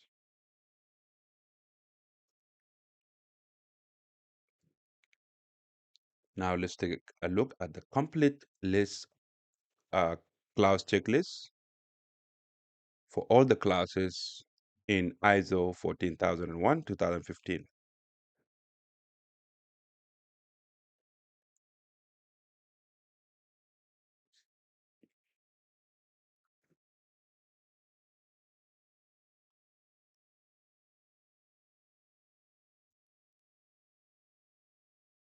Now, if we start with class 4.1, you will see requirement also, you need to determine external and internal issues relevant to environmental management system. And mandatory documents here, you need to have environmental context analysis. And you need to have the review records, which you should conduct annually and retain them for 3 years. For audit evidence, you need to present your context analysis for the environmental management system with the review record. To demonstrate that environmental issues are identified, including for climate change, resources scarcity, community expectations, regulatory trends. And for clause 4.2, you need to determine interested parties and environmental requirements. That means you need to create a document for interested parties register. And we created one in part one of this master class. If you need to create one, you can follow the same structure. Along with your interested parties register, you need to retain the records for the annual review and retain them for 3 years and present them, present your register, interested parties register with the records to cover chapter 4.2 with the auditor, but your documents must confirm that community and regulatory and customers and NGOs are identified with environmental expectations. And then in clause 4.3, it requires you to determine scope for environmental management system. And this is a mandatory requirements. You need to create a scope statement for environmental management system and also retain the scope review records for the life of the certification of, and your scope must cover the site activities and products and services, and that will cover clause 4.3. And in clause 4.4, it requires you to establish and implement and retain continual improvement for environmental management system. And this is telling you to create a document for environmental process map and also have records for the process uh, and retain them for 3 years. And you can present your evidence to the auditor to meet clause 4.4, your process map and records, and they must demonstrate that environmental processes are identified and controlled. And then in class 5.1, it requires top management to demonstrate leadership and commitment to environmental management system. There is no mandatory document to be created here, but the leadership must demonstrate through their actions. And you must obtain the evidence of the leadership commitment and retain them for 3 years and present them to the auditor to demonstrate that management takes accountability for environmental performance and environmental policy is established and the resources are provided. And for clause 5.2, it requires you to establish environmental policy and environmental, and this is mandatory here to have environmental policies, mandatory requirements, and also the policy review records. You need to retain them for the life of the certificate, and you need to show them to the auditor as evidence, but they must demonstrate that the commitment to protect the environment, which must be consistent with your local regulatory, and commitment to meet the legal requirements also as per your local regulatory, and commitment to continual improvement. And then in class 5.3, it requires you to assign and communicate environmental roles, responsibilities, and authorities. And this is requiring you to create organizational chart for environmental responsibilities and metrics. So you need to have organizational chart and also environmental responsibility metrics. And you should have documents for assignment roles and retain them for the duration of the employment of anyone who is assigned or who is in organizational chart for the duration of their employment plus 3 years. And you need to present them to the auditor to demonstrate that environmental responsibility are assigned and communicated as well. So you must show the evidence of the communication. And that's class 5. Now we move to class 6. Class 6 6.1.1 requires you to determine risk and opportunities for environmental management system. And here is telling you to create a document for environmental risk register, which you must have along with risk review records that you should review annually and present them to the auditor to demonstrate that risk to environmental management system have been identified and also demonstrate that opportunities for environmental improvement are also identified in your register and risk review minutes. And then in ISO, in clause 6.1.2, it requires you to identify environmental aspects, determine significant aspects, and consider life cycle perspective. And we are going to do this together. This is requiring you to create a procedure for environmental aspect, and this is mandatory requirement, an aspect register, and significance evaluation. Along with it, you need to retain the records for aspect identification for the duration of 3 years, and this is also mandatory requirement. And your evidence must demonstrate to the auditor that all activities and procedures and services are assessed for environmental aspects, and aspects are evaluated for significance, including scale and frequency and severity and legal and stakeholder concern, and that significant aspects are identified and the life cycle perspective also is considered. Don't worry, we will do it together now. For clause 6.1.3, it requires you to determine legal and other environmental requirements, which means you need to create environmental legal register, and this is a mandatory requirement.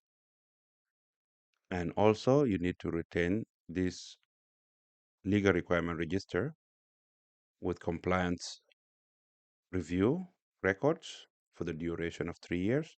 And also those records are mandatory to be kept for 3 years. In order to meet these mandatory requirements, your legal register and compliance review must demonstrate that all applicable environmental laws are identified, including your local laws, and for hazardous substance and uh, and all the applicable regulations in your country, and that the permits have been identified and the compliance status are also tracked. For class 6.1.4, it requires you, give me a second.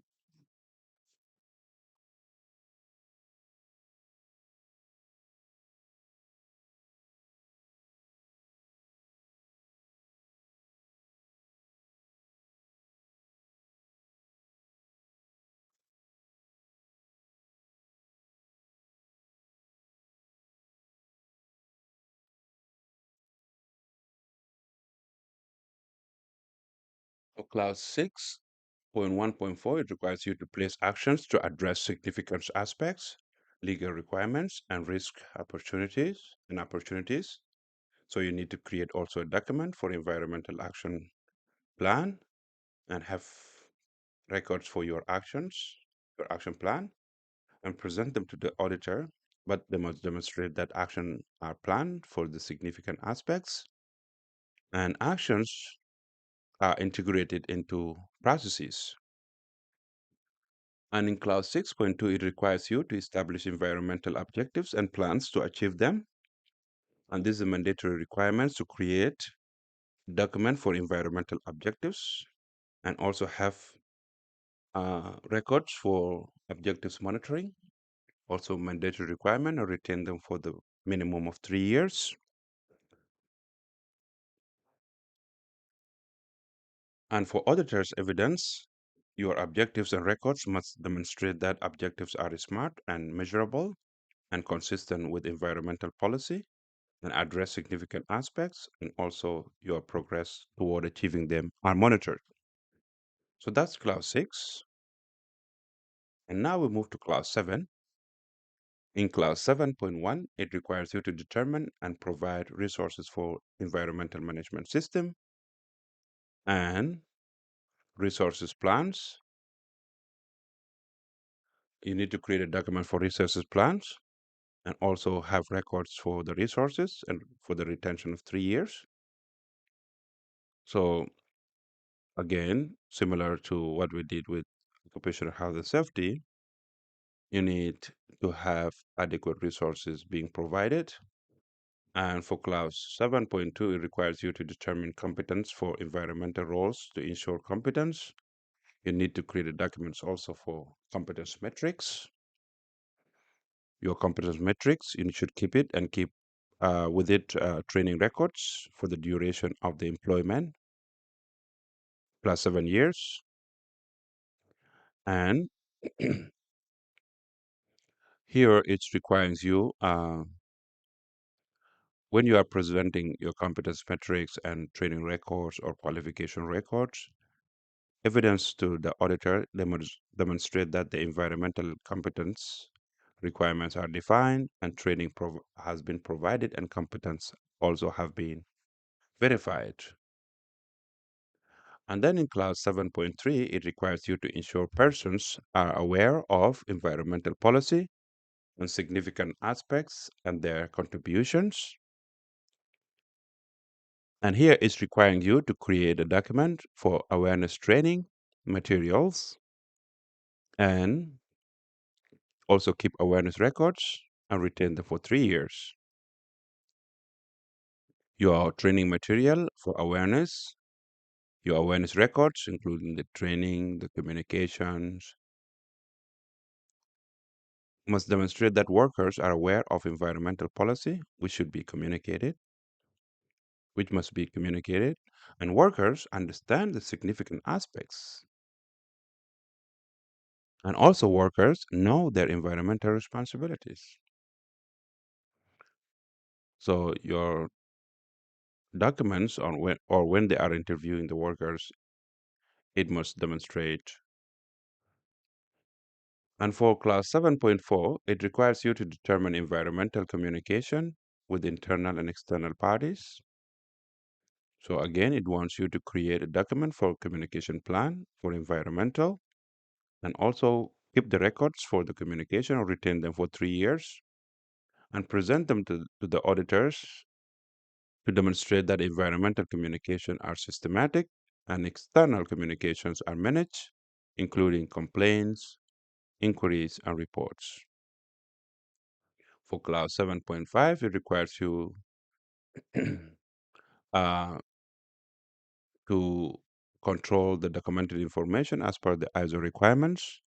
So you need to create a procedure for the document and records control and keep the records for the control of your records. And also, when you are presenting to the auditor, submit clause 7.5, your procedure and the records must demonstrate that the environmental documents are controlled and the records requirements are per the ISO requirements. Now that's clause 7. Clause 8, it requires you, 8.1 requires you to plan, implement, and control processes to meet environmental requirements and address significant aspects. Here, you need to create a procedure for operational control. That's what it needs you to do. And also, you need to retain the process records for 3 years. And you present them as auditor to the auditor to meet clause 8.1. But your evidence must demonstrate that operational controls are established for significant aspects and the processes are controlled also. And for clause 8.2, it requires you to establish process for emergency preparedness and response to potential environmental emergencies. So here, this is a mandatory requirement. You must have environmental emergency response plans. This document is mandatory requirements. Along with your emergency response plan, You must have emergency drill records and incident response records and retain them for 3 years. And also, this is mandatory requirement. So, uh, when you are presenting your records and plans, the auditor to meet class 8.2, your emergency response plans plus the records and the drills records must demonstrate that environmental emergencies are identified, including spill, leak, fire, and floods, and that response procedures are documented and drills are conducted. Of course, you cannot conduct drill for the flood, but you can conduct drill. You can develop a scenario. Okay, develop a scenario for the floods, for the fire, for the leaks, and for the spills, and for other relevant scenarios, and conduct the drill. And then also your evidence must demonstrate that your plans are reviewed and updated. That's class 8. Now we move to class 9. Class 9.1.1, it requires you to determine what to monitor, what to measure, the methods of monitoring or measurement, when to do that, and analyze them and evaluate also. And that means it wants you to create environmental monitoring plans and also keep the monitoring records for 3 years. And your documents must demonstrate that environmental performance are monitored, including energy, water, waste, and emission. And compliance is monitored also, and effectiveness of controls are monitored. And then in class 9.1.2, it requires you to evaluate compliance with legal and other environmental requirements. And here is mandatory requirement for you to create a procedure for compliance evaluation, mandatory requirements, and keep the records for the same evaluation for 3 years and also mandatory, and present them to the auditor. But your evidence must demonstrate that compliance are evaluated systematically and non-compliance are identified and also addressed. And for class 9.2, it requires you to conduct internal audits at planned intervals, which means you need to create a procedure here for internal audit procedure for environmental management system, and you keep records of the audit, which is mandatory for 3 years retention, and present your evidence to the auditor, but your evidence must demonstrate that environmental audits cover all requirements annually. And auditors are competent in environmental management, and nonconformities are identified and corrected. And then in class 9.3, it requires the top management to review environmental management system at planned interval. So you need to create procedure for management review also. And you need to retain the records for the minutes of the meetings and all the outcomes of the review and retain them for 3 years and present them to the auditor to meet clause 9.3. But your evidence must also demonstrate that the reviews are conducted minimum annually and all the required input are considered and the decisions and actions are documented.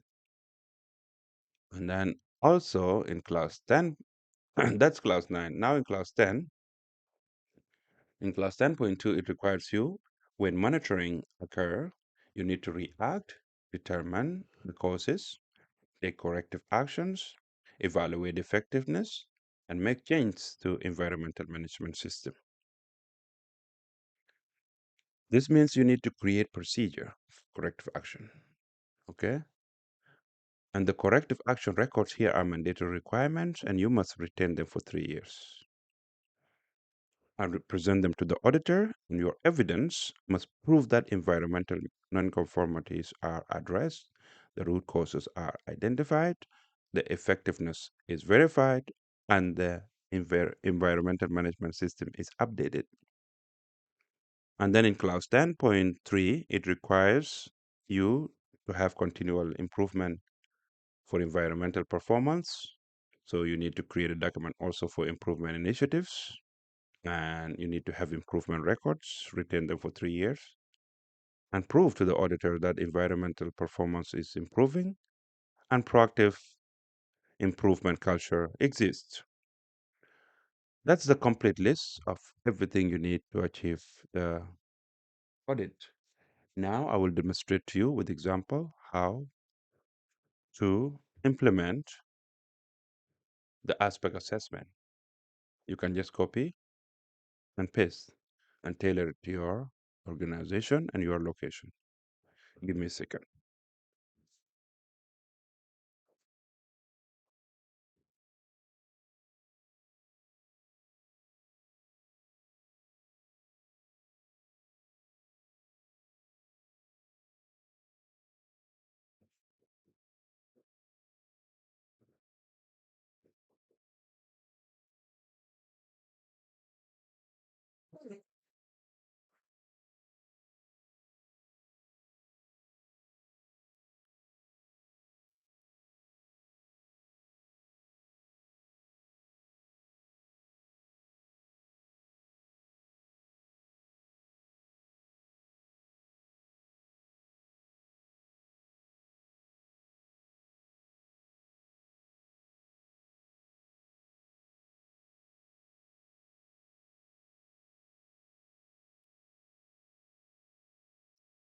Now,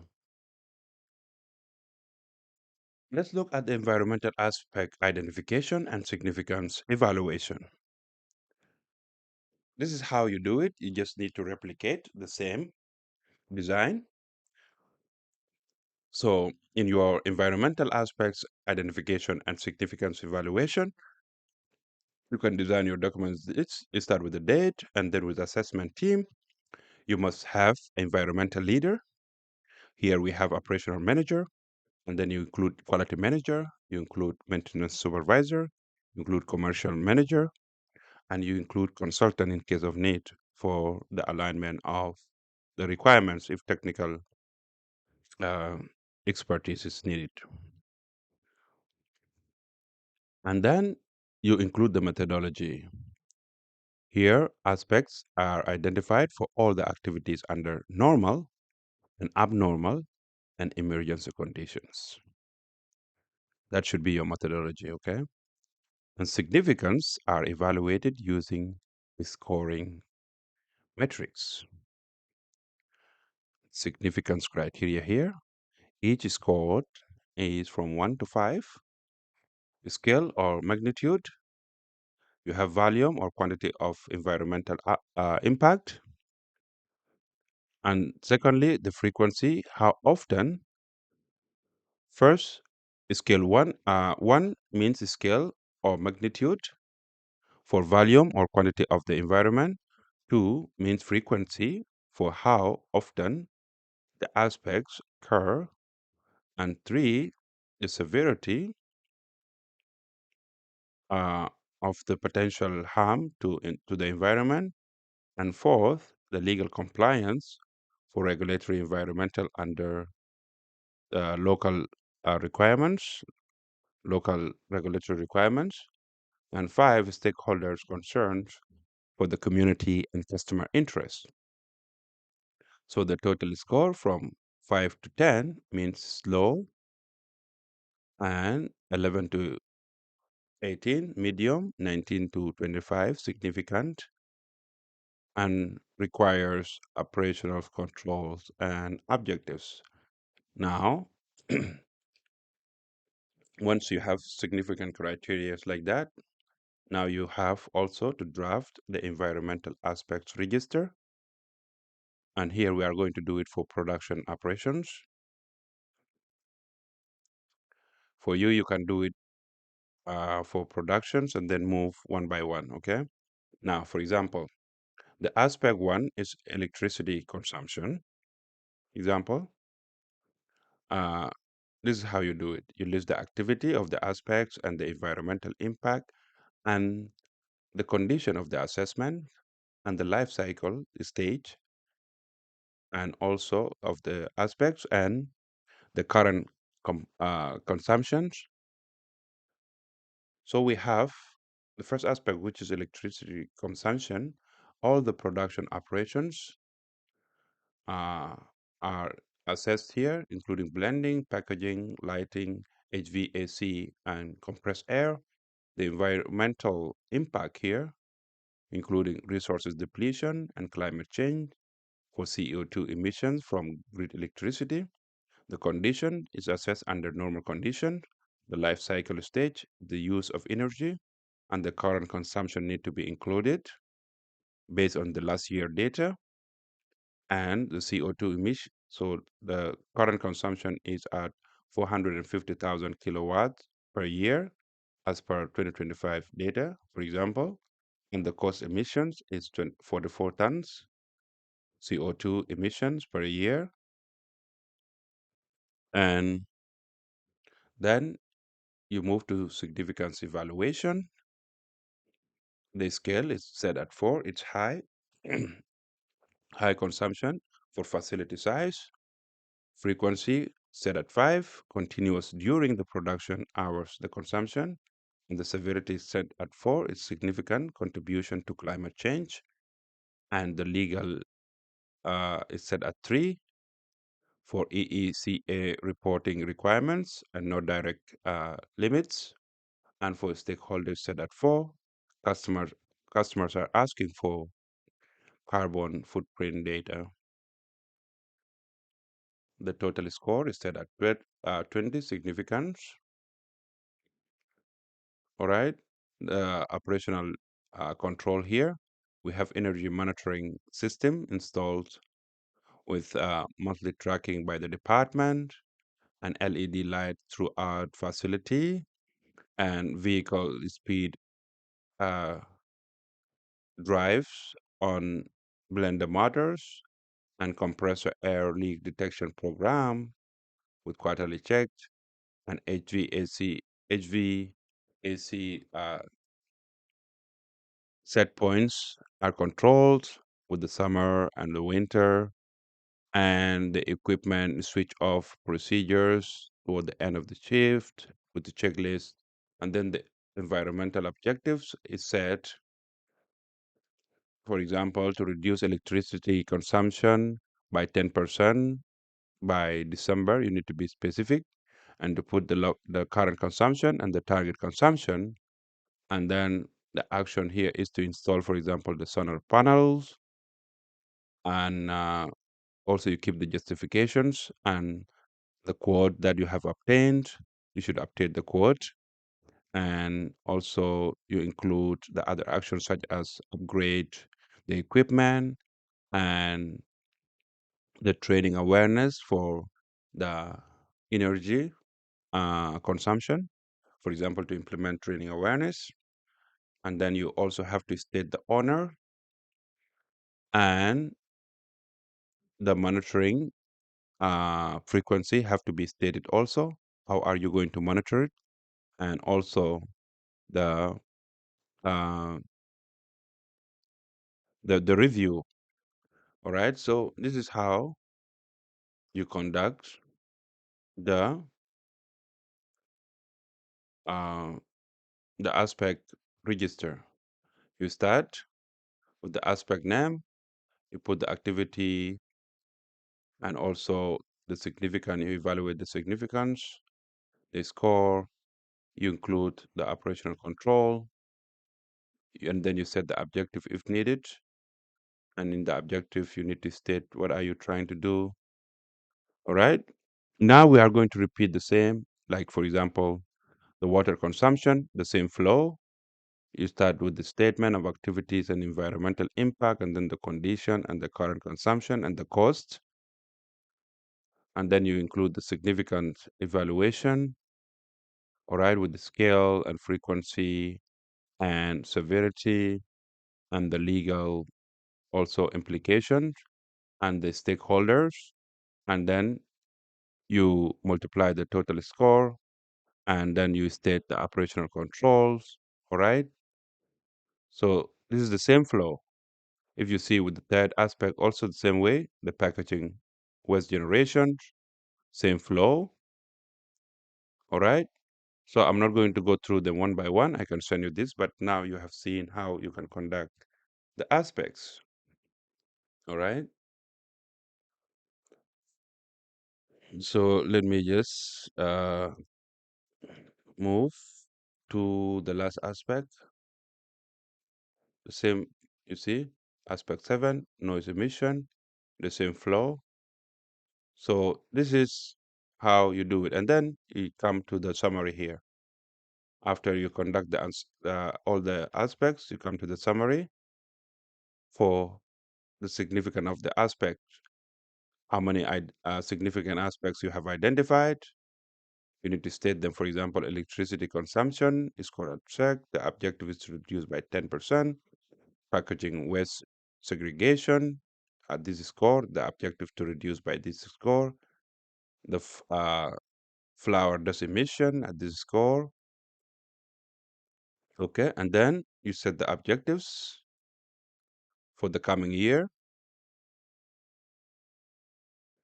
All right.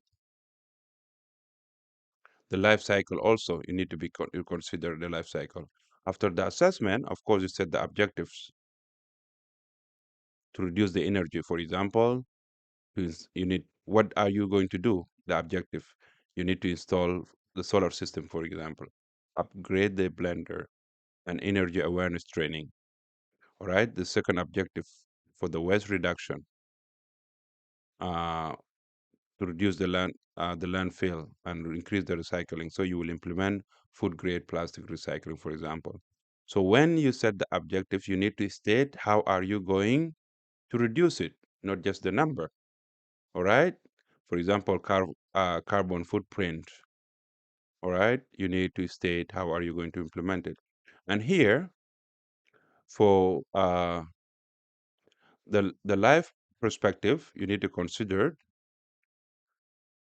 for example, upstream suppliers, you have raw material extraction and process of flour mills and cocoa processing, the significant energy used there.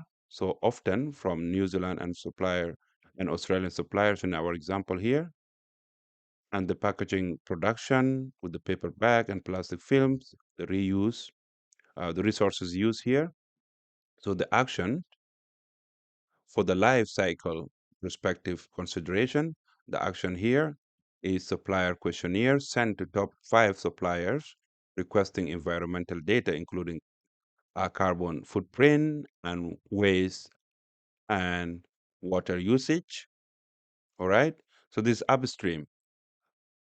For the operations, our current example of the universal harvest, we have assessed above there the aspects, energy, waste, emission, etc. So you start from upstream, you move to the operation or the middle, and then you move also to the downstream, the customers and the end life. You need to consider it also, like the product used by the customer, baking, energy used there in oven, and packaging disposal by the consumers, the recycling and landfill must align with, your local requirements, and the action for the packaging. And then once you have created the aspect assessments and you consider the life cycle, out of that you can create environmental aspect procedure. You can create environmental aspect register. You can create significance evaluation worksheet, an environmental objective documents, an environmental control procedure, and life cycle perspective analysis. All these documents are created as a result of the assessment and life cycle perspective. And then also you need to include the updates as we did with the previous standards. You need to include the updates to be done annually when the change happen, when the significant change happen, when the environmental incident happen, when legal requirements are updates. Those are all the review trigger. All right. As a result, for the audit, you will have environmental aspect register, and you will have significance evaluation worksheet, and you will have evidence of life cycle, and also you will have environmental control procedures. You will have environmental objective linked to the significant aspect, and you will have monitoring data. You will have resources consent from your council and the legal register showing compliance with your local requirement. And then also you will have management review minutes showing the aspects and objective discussed. And definitely you will receive similar positive comments uh, from your auditor. So mainly the aspect assessments and the life cycle thinking will result in creation of the most documents you need to cover uh, the documentation that you require for the certifications in addition to uh, to the clauses requirements. All right. Now let's have a summary. The summary for ISO 14001, uh, 2015 mandatory documented information summary. This is a complete list of the mandatory environmental documents and records you need. So here you have, first you have to have environmental scope to meet class 4.3. You should have environmental policy to meet class 5.2. You should have environmental aspects, procedures, and register to meet class 6.1.2, with the records being mandatory. You should have legal and other requirements register to meet clause 6.1.3 with records being mandatory. You need to have environmental objectives to meet clause 6.2 with records being mandatory also. And you need to have environmental control procedures to meet requirements of class 8.1. You need to have environmental emergency response plans with records being mandatory to meet the requirements of class 8.2. And you need to have monitoring and measurement results to meet clause 9.1.1. And you need to have compliance evaluation procedure to meet clause 9.1.2 with records being mandatory as well. And you need to have uh, internal audit program and results, and this is mandatory requirement to meet clause 9.2. And you need to have management review records to meet clause 9.3 with this requirement being mandatory. And you need to have corrective actions records to meet requirement of clause 10.2, and this is mandatory. So these are the summary of the documents that are mandatory to have, and once you have them, you are good to go. Now, for the key retention period, the environmental scope and policy, you need to retain them for the life of the certification. For aspects and impact assessment, you need to retain them for 3 years or until superseded. And for legal register, you need to retain them for 3 years and update as law change. For monitoring records, you need to retain them for 3 years minimum, including for energy, water, waste, and emission. For permit application and approval, you need to retain them for the life of the permit plus 3 years. And for a spill or incident reports, you need to retain them for 7 years. For waste disposal records, you need to retain them for 3 to 7 years, but you need to check with your local regulations. For audit records, you need to retain them for 3 years minimum, and for management review, you need to retain them for 3 years, and for corrective actions, you need to retain them for 3 years. Note here that environmental records may be required by the regulatory during the inspection, okay? So always keep them updated, and the retention period also may be specified in environmental permit or your local regulations, so also cross-check with that. All right. That's that for ISO 14001. Now let's move to ISO 22000, 2018 complete implementation guide. Now let's implement ISO 22000 2018 Complete Implementation Guide. Food Safety Management System for Food Ingredient Manufacturing.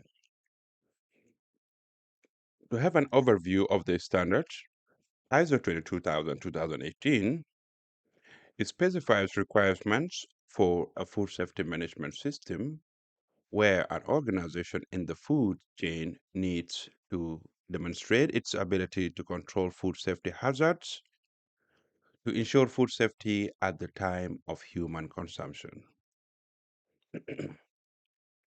ISO 22000 integrates HACCP principles for products elementarius with management system requirements. And for food manufacturing, this means that hazard analysis for all the products and processes and identification and control of critical control points and prerequisite programs and operational prerequisite programs and validation of control measures and verification of HACCP system effectiveness and traceability from new materials to finished products and management of allergens, foreign bodies, and microbiological hazards. To have an overview of the high-level structure, HLS, ISO 22000 follows the same HLS as other ISO standards with focus on food safety specific additions. Those additions are, are in class 8.5 with HACCP principles and class 8.2 for prerequisite programs and class 8.4 for hazard analysis and class 8.9 for controls of nonconformities. Let's have a look of ISO 22000 2018 complete class checklist. And let's start with class 4, 5, 6, and class 7. For class 4, it requires you to determine internal and external issues relevant to FSMS, Food Safety Management System. And here it requires you to create a document for food safety context analysis and also obtain records for the reviews that you must conduct at least annually and retain those records for at least 3 years. And those are the evidence you need to present to the auditor to meet class 4.1 to confirm that food safety issues are identified, including regulatory change, customer requirements, supply chain risks, and energy or emerging hazards. And then in class 4.2, it requires you to determine interested parties and food safety requirements. That means you need to create a document for interested parties register for food safety specifically. And you need to obtain the records also of the review that you conduct at least annually for and retain them for 3 years. So you need to submit your interested parties register along with review records to demonstrate the compliance or meeting the requirement of class 4.2, demonstrating that customers, regulations, and consumers and suppliers have been identified with food safety expectations.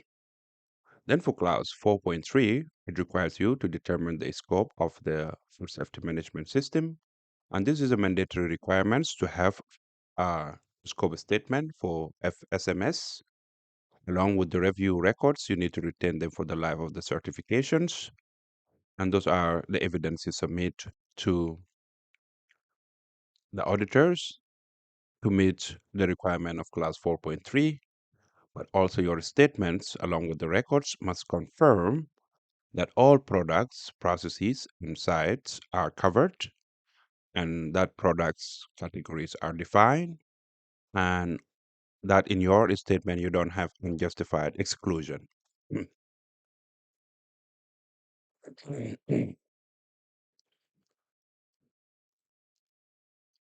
Class 4.4 requires you to establish, implement, and maintain continually and maintain and continually improve food safety management system. That means you need to have food safety management system process map along with the records of the processes, and you need to maintain and retain those records for at least 3 years. And those are the evidence you submit to meet requirements of class 4.4 in the audit. But your evidence also must demonstrate that food safety processes are identified and controlled. So make sure your process map is comprehensive. To meet the requirements for class 5.1, it requires that the top management must demonstrate leadership and commitment to food safety management system. There is no specific document required to to demonstrate that the leadership commitment, but it must be demonstrated through the actions, and you must obtain the evidence of the leadership commitment. In those evidence, you submit them to meet requirements of class 5.1, and your evidence must demonstrate that management takes accountability for food safety and food safety policies has been established and communicated, and resources have been provided, and the food safety culture has been promoted through commitment of the leadership. So your evidence must demonstrate those points. And in class 5.2.1, which requires you to establish food safety policy, this is a mandatory requirement to have the policy of food safety. And also you need to obtain the records of the review, which you should conduct annually for food safety. And you need to obtain your food safety for policy for the life of the certification, and you submit it to meet the requirements of class 5.2.1. And your policy must be comprehensive to demonstrate that commitment to meet food safety requirements, and commitment to meet legal and customer requirements, and commitment to continual improvement, as well commitment to communication.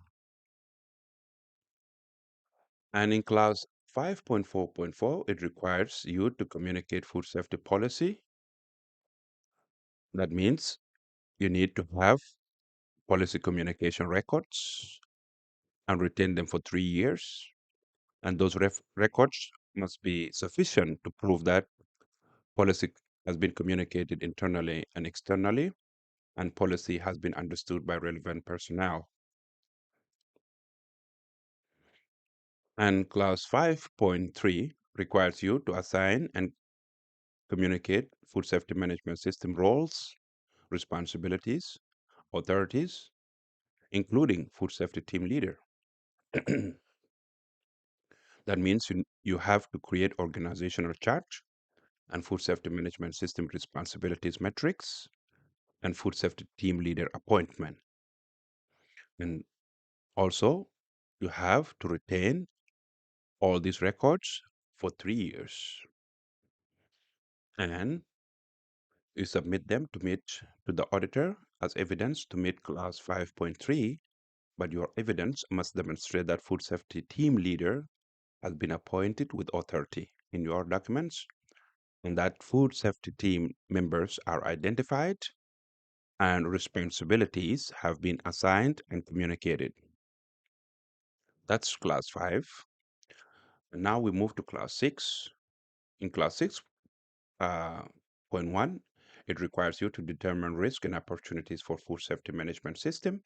That means you need to create a risk register for your food safety management system, and you need to review it annually and retain the review and the minutes and all the documents related to food safety management system risk register. Retain them for 3 years and submit those documents along with the risk register to fulfill the requirement of clause 6.1. And your document must demonstrate that risk to FSMS have been identified and opportunities for improvement also have been identified. And clause 6.2 require you to establish food safety objectives and plan to achieve them. And this is a mandatory requirements to have food safety objectives document. And also you need to have monitoring of the objectives records and you need to retain them for 3 years, and this is mandatory, and then submit them to the auditor as evidence to meet requirement of clause 6.2. And also your submitted evidence must demonstrate that objectives are smart and measurable and consistent with food safety policy, and your monitoring documents should show the progress toward achievement of the objectives. Clause 6.3 requires you to plan change to FSMS in controlled manner. That means you need to create records for the change management and maintain those records for 3 years. Then submit them to the auditor to meet the requirements of clause 6.3, and your records must confirm that the changes to FSMS are controlled and impact are assessed before implementation.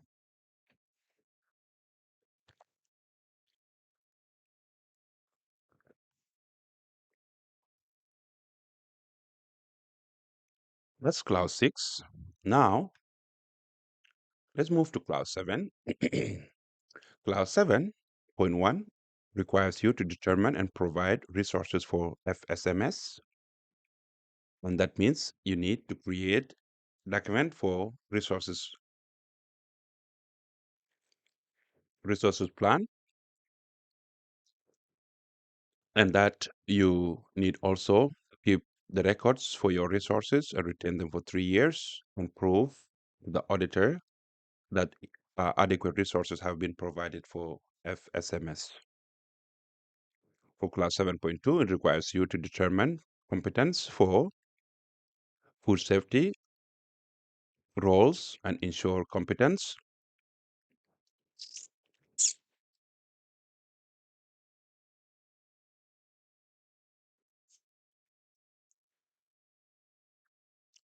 This is a mandatory requirement here to have competence metrics for food safety and training records and keep them for the duration of the employment plus 7 years mandatory.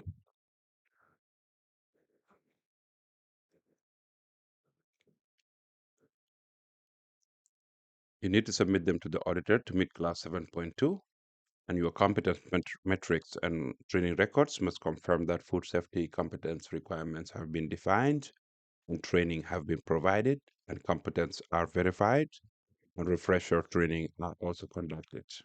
And to meet class 7.3, it requires you to ensure personnel are aware of food safety policy, objectives, and their contributions and food safety hazards. And that means that you need to create document for awareness training material and also have records for awareness sessions, and then submit them to the uh, auditors. And your evidence must confirm that workers are aware of the policy of food safety. That means also the awareness training records must be there, and the workers must demonstrate through their actions and verbal interview. And workers that understand the food safety hazards, they must also demonstrate that based on the awareness you give them. And workers know the food safety responsibilities. So all this will be demonstrated through the awareness, and you need to keep these records for 3 years. Then for food, for clause 7.4, it requires you to determine FSMS communication, including with internal and external parties. That means here you need to create document for communication plan for food safety, and you need communication records to be kept as evidence to fulfill clause 7.4, and your evidence must demonstrate that food safety communication is systematic and external communication are managed, including communication with authorities, with customers, with suppliers, and with consumers, and that food safety information are communicated to food safety team as well. And clause 7.4 requires you to have control documented information per the ISO requirements.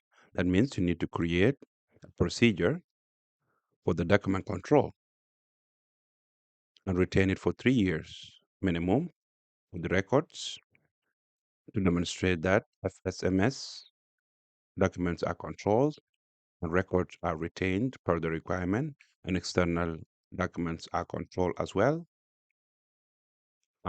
Documents from regulations, from standards, and from customer specifications. And that's how you fulfill requirement of clause 7.5.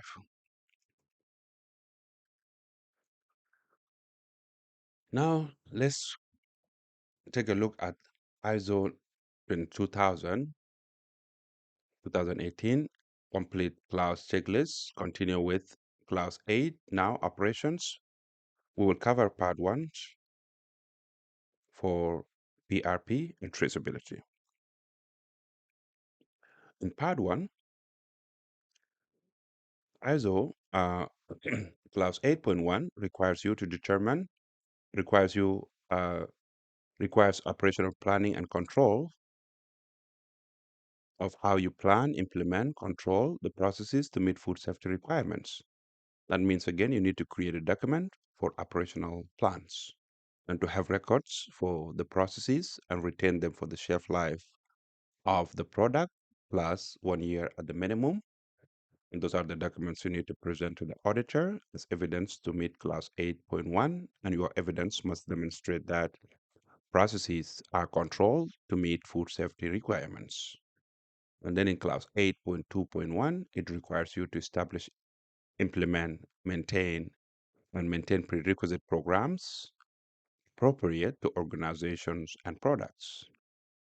So this is a mandatory requirement to have procedures for your prerequisite programs, and also is mandatory to maintain the records or retain them for 3 years of your PRP monitoring. And those are the documents you submit to meet the requirements of clause 8.2.1. Your documents must confirm that PRPs are established for infrastructure, layout, utilities, waste disposal, equipment suitability, cleaning sanitation, pest control, personnel hygiene, reworks, procedures for purchase materials, measures to prevent cross contaminations, cleaning agents, supplier controls, storage, product information, consumer awareness, and food defense and biovigilance and bioterrorism. Those are all PRP that are applicable for food and ingredient manufacturing. Those are prerequisite programs that are applicable. So your procedures must include all these highlighted and demonstrate the establishment. Oh, sorry.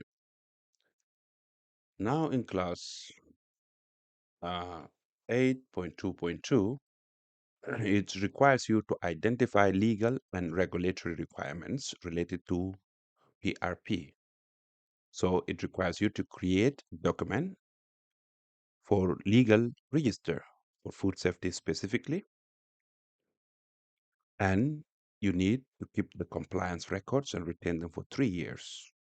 And you submit those evidence for the auditor to meet class 8.2.2, but your legal register along with compliance records must confirm that all applicable food safety laws are identified and compliance are monitored. And then in class 8.2.3, it requires you to select and establish PRPs to control food safety hazards. So you need to create document for PRP selection metrics, and you need to maintain the implementation records of your PRP. Retain them for 3 years. And then you submit them to meet the requirements of ISO of class 8.2.3. And your documents and records must confirm that PRP are selected based on hazard analysis and PRP are appropriate for products and processes. And then in Clause 8.2.4, it requires you to verify PRPs are implemented and effective, which means you need to create a document for PRP verification procedures, and you need to retain the records for PRP verifications for 3 years. And you submit those to meet the clause requirements, which means your submitted evidence must confirm that PRPs are verified through monitoring, testing, and audits, and that effectiveness is also demonstrated. And for clause 8.3, it requires you to establish traceability system to identify products from receiving raw materials through productions to delivery. That means you need to create procedure mandatory for traceability and batch coding system. And also it's mandatory to have traceability record being retained for the shelf life of the product plus 1 year at the minimum, also mandatory. And then you submit your records and batch coding system and traceability procedures to fulfill requirements of clause 8.3. But your submitted evidence must confirm that unique batch identifications is implemented and traceability, one step back for supplier, one step forward with customers, is also intact, and linked between incoming materials, product production records, and finished procedures is also sequential and intact and traceable. And also the traceability test is conducted and verified within 4 hours. All right. Now, in clause 8.4.1, it requires you, it requires that food safety team must conduct hazard analysis to determine which hazards needs to be controlled and degree of the controls and combination of the control measures. This is a mandatory requirement to have a procedure for hazard analysis and hazard analysis worksheet with your team, HACCP team. And also, you need to maintain the records of hazard analysis and retain them for the life of the product plus 3 years, and this is mandatory requirement. So, you need to submit those procedures and records to the auditors to fulfill the requirements, but your submitted documents or evidence must confirm that hazard analysis is conducted by the team, by a multidisciplinary food safety team, like team from different background and different uh, departments. And also, your records must confirm that all products and processes are assessed, and biological and chemical and physical and radiological hazards are also considered, and that hazard are identified based on raw material, product characteristics, process step, and intended use and consumers as well. And then in clause 8.4, it requires you to identify food safety hazards that need to be controlled. Let me just pause for a little bit here and remind the viewers who I might be fast because we have limited time here also as well. But if you need any more clarifications regarding the food safety training, we have a complete in-depth advanced HACCP training and implementation in our YouTube video. Check it out, and I'm sure you will get everything you need there to implement from zero to certification. All right. So now, with that being clear, let's continue. Clause 8.4.2 requires you to create a document for hazard identification records and also maintain the records of those identification for the life of the product plus 3 years, and submit them to meet the requirements, but your submitted evidence must confirm that all reasonably expected hazards are identified, and hazards specific to products in our processes, and emerging hazard also are considered. And therefore, clause 8.4.3, it requires you to assess each food safety hazards, including the likelihood of the occurrence and the severity of adverse health effects. This means you need to create hazard assessment records and maintain them for the life of the product plus 3 years and submit them for audit evidence. But your submitted evidence again must also confirm that hazard are assessed for likelihood and severity, and the significance hazard are identified, and assessment methodology has been defined. And then in class 4.8.4.4, it requires you to select and categorize control measures, PRPs, operational PRPs, and CCPs. That means you must have a document for control measure selection metrics. And with these metrics, you must have also control measure records. And you maintain those records for the life of the product plus 3 years and submit them to meet the requirements. Your submitted evidence, the metrics and the records must confirm that the control measures are selected for each significant hazards and control measures are categorized correctly, PRP and OPRP and CCP, and combination of the control measures are considered, and decision trees or logic are applied also.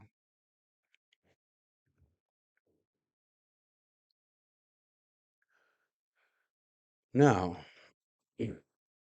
let's continue with class 8 as part of our complete class checklist for ISO 22000-2018. Now, part 2 of class 8 operations. Let's take a look at HACCP and controls.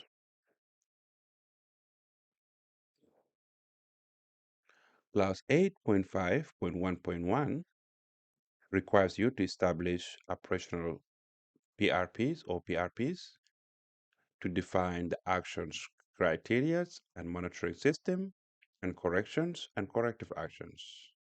And this is a mandatory requirement to have documented OPRP control plan along with OPRP monitoring records and retain them for the shelf life of the product plus 1 year. This is mandatory. Those are what you can submit to meet the clause, the subclass requirements. And also your submitted records and documents must confirm that OPRPs are documented with hazard being controlled and control measures and action criteria and monitoring procedures and corrections when actions criteria exceeded, and also responsibilities. Don't worry, we will do everything together now. And then in class 8.5.1.2, it requires you to establish HACCP plan for CCPs, including criteria limits and monitoring system and corrective actions and corrections also. And this is a mandatory requirement to have HACCP plan. This is the heart of the food safety. You must have HACCP plan, and with HACCP plan, you must have CCP monitoring records, also mandatory requirements, and you must retain your HACCP plans and CCP monitoring records for the shelf life of the product plus 1 year minimum, and submit them to meet the requirements. But also your submitted evidence must confirm that CCPs are identified and documented and critical limits are established, must be measurable parameters, and monitoring procedures are defined with what to monitor, how to monitor, when to monitor, and who will monitor, and corrective actions are defined for when critical limits are exceeded, and corrective actions are defined, and verification procedures also um, are defined. Then in clause 8.5.2.1, it requires you to establish critical limits for each CCP, and those critical limits must be measurable and based on scientific evidence or regulatory requirements. And critical limits documentation must be created here, and the critical limit validation records must be retained for 3 years for the shelf life of the product plus 3 years.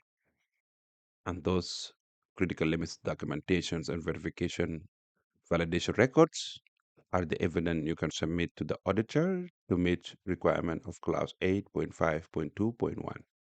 But they must confirm that critical limits are measurable, such as time, temperature, pH, water activities, etc., and that scientific justifications or regulatory, and they are based on scientific justification or regulatory basis, or and also the critical limits must be validated, so your evidence must prove that.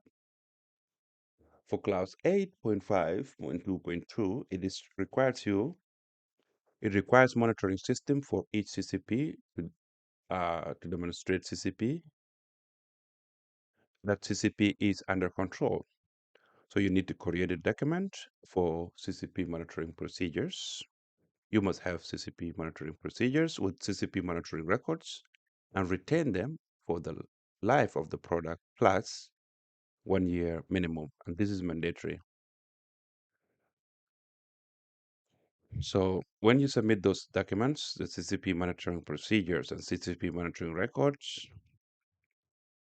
they must confirm that the monitoring methods is defined and monitoring frequency is defined and monitoring equipment are calibrated and monitoring records are complete and signed and real-time or near real-time monitoring are in place.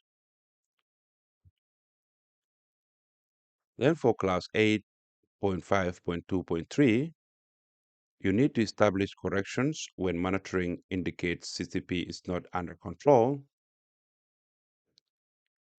and that means you need to create a document for correction procedures. You need to have all the procedures, and also the correction records are required to be retained for the shelf life plus 1 year. And you submit them as evidence, and you must confirm through your evidence that immediate actions are defined to bring CCP back under control and affected products are identified and controlled, and corrective actions are documented. Don't worry, we will do everything together now. We will implement it with real life that you can copy paste. And then uh, clause 8.5.2.4 requires you to establish corrective actions when action criteria for OPRPs or critical limits for CCPs are exceeded.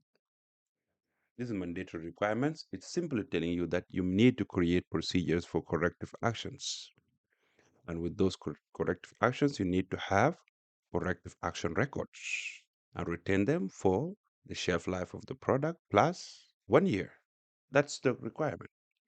The records of the corrective actions and the procedure for the corrective action. And you submit them as evident, and they must demonstrate that the root cause analysis is performed and action to prevent recurrence and affected products are evaluated for food safety and corrective actions are verified for effectiveness.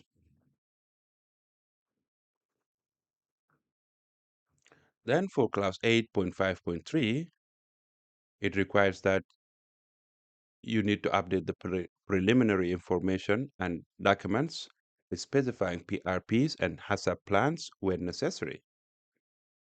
That means you need to update the procedures, you need to create a document for update procedures, and you need to keep the records also, and you need to prove that the hazard plans is updated when new hazards are identified or products or processes change or equipment change or regulatory change, and you need to update uh, the updates are documented and approved. And clause 8.5.2, it requires you to validate control measures before implementation and after change. So You are required here, which is a mandatory requirement, to have validation procedures and validation studies, and also have validation records and retain them for the life of the products plus 3 years, which is mandatory requirements, and submit them as a proof for the audit. And they must confirm that control measures are validated to ensure they achieve intended food safety outcomes, the validation records. And the validation is based on scientific evidence or challenge studies or historical data or mathematical modeling. And validation is conducted before the implementation, and that the revalidation is conducted also when changes occur. All right. Now, in class 8.6, it requires you to update FSMS information with hazard analysis, PRPs and OPRPs and hazard plans. That means you need to create document for update records and you need to retain it for 3 years and confirm that FSMS through those evidence are updated based on verification results, based on change and based on new information. Class 8.7 requires you to control the monitoring and measurement equipment. They must be calibrated and verified and maintained, those equipments. That means you need to create a document for calibration procedure and equipment register. And you need to have records of calibrations, retain them for the life of the equipment plus 3 years, and submit them as evidence. And your records and procedures must confirm that M&M equipment are identified or measurement machinery equipment are identified and calibrations frequency is defined and calibration is performed and documented and equipment are labeled with calibration status. Clause 8.8 requires you to verify FSMS and conduct verification activities to confirm FSMS is effective. And this is a mandatory requirements to have procedures for verification and verification plan. And also you need to maintain the records of verifications, retain them for 3 years, and this is mandatory requirement. And you need to submit them as evidence to fulfill the requirements of clause 8.8. And your evidence must confirm that verification activities are defined, including internal audit, validation of the control measures, analysis of the verification results, testing of finished products, review of monitoring records, and verification is conducted per the plan and the results are analyzed. And then in uh, clause 8.9.1 to clause 8.9.5 requires the control of non-conformities and potentially unsafe products to be identified, evaluated, and you take actions in case of those and prevent the release and inform interested parties and withdraw or recall if necessary. That means you need to create a document, you need to create a procedure for non-conformity control. This is mandatory requirement.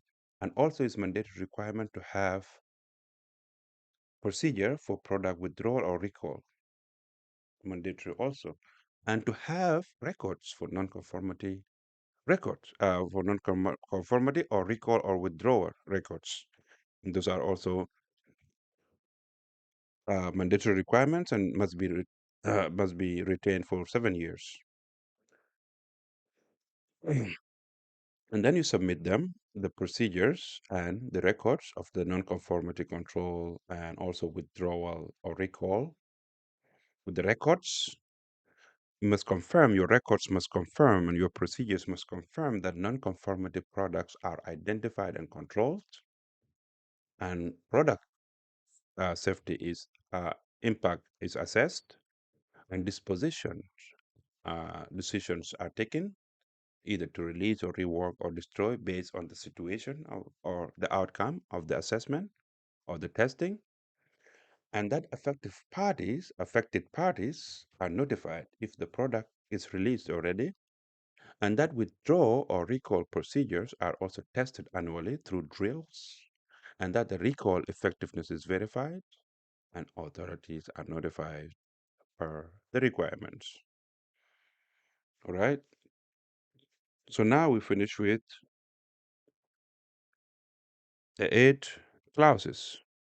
Let's implement everything we talk about in real world so that you can have a vivid picture and you can just copy and paste what I'm doing here.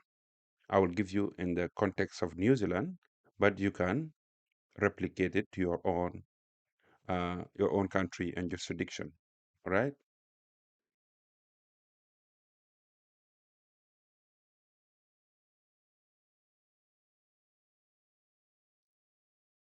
Now let's have a real world HACCP implementation example.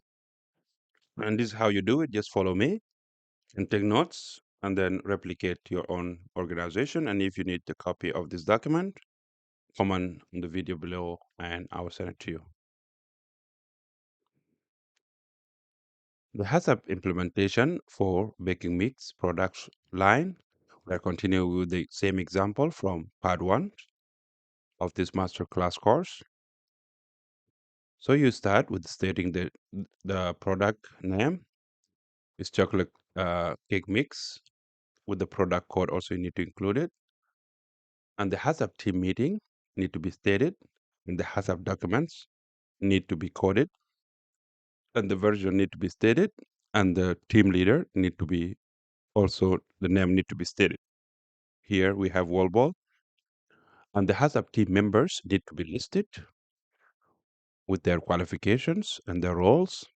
We have wall ball quality manager who has HACCP who is HACCP team leader with advanced HACCP certification and Six Sigma black belt. We have James Wilson, operational manager, who is process expert. We have Maria Santos, product supervisor for line 2, supervisor, the same line we are conducting for the chocolate cake mix with 8 years of experience. So you need to include quality manager, operation manager, production supervisor, and we need to include external consultant for food safety consultant who is a microbiologist and has a specialist and is registered with the authorities. And then we included the commercial manager for customer requirements expert. So your team, your HACCP team must come from different expertise and different backgrounds. The product description here, you need to include the product description. Here we have premium chocolate mix and ingredients of your products also need to be listed, all of them.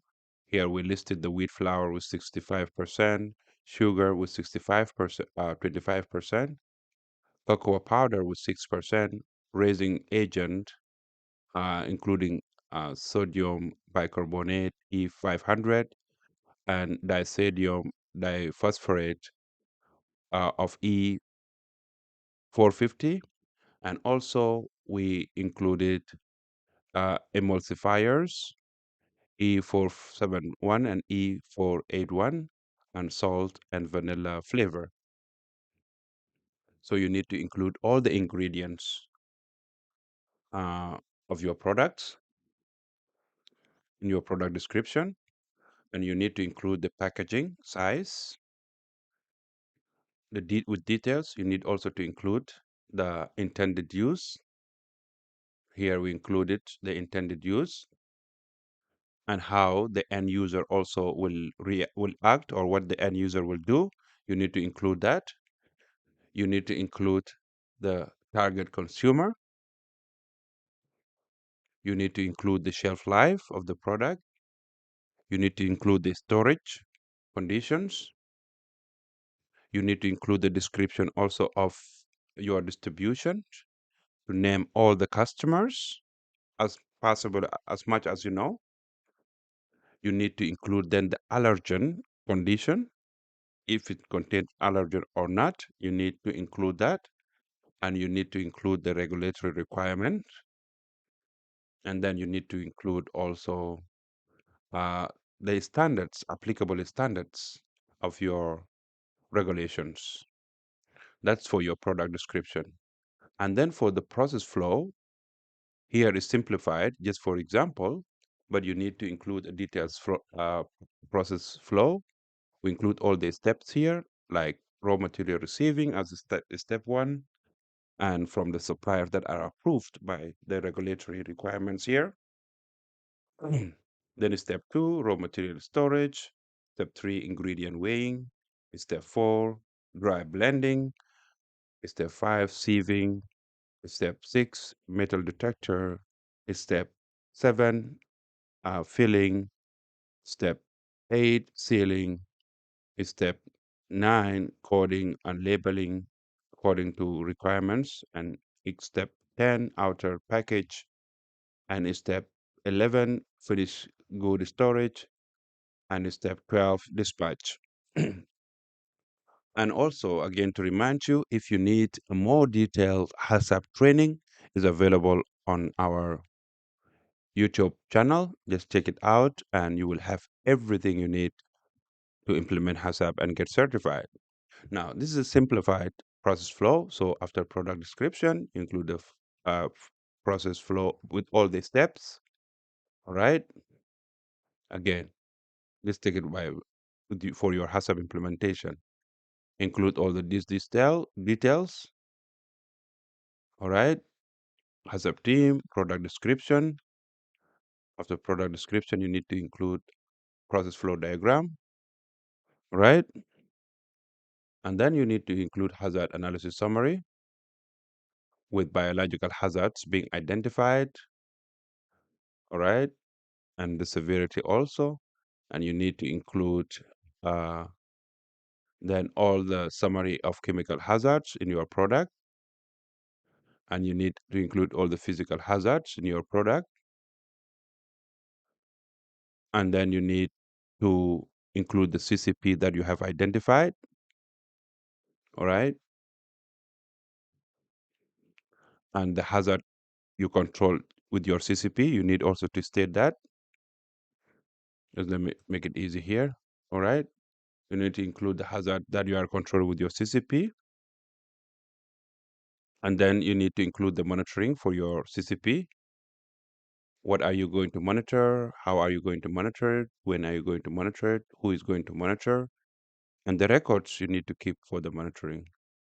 And then you need to also include the corrective actions in case of deviation. And you need to include also the corrections and then corrective actions. And you need to include also the verification, who is going to verify, whether you have internal and external, all the methods of the verification you need to include, and the records you are going to keep. All right. And then you move and list the second CCP. The same way, the same flow, you can replicate in all the SKUs you have. All right. You can pause this video and just take notes of the implementation for SKU. These are the details you need to include in your asset because this is an audit. It's an audit masterclass. I'm just showing you how to implement that. But for HACCP course, advanced HACCP, you can check out our other courses on the channel. All right. And then you move to CCP2 and you do the same.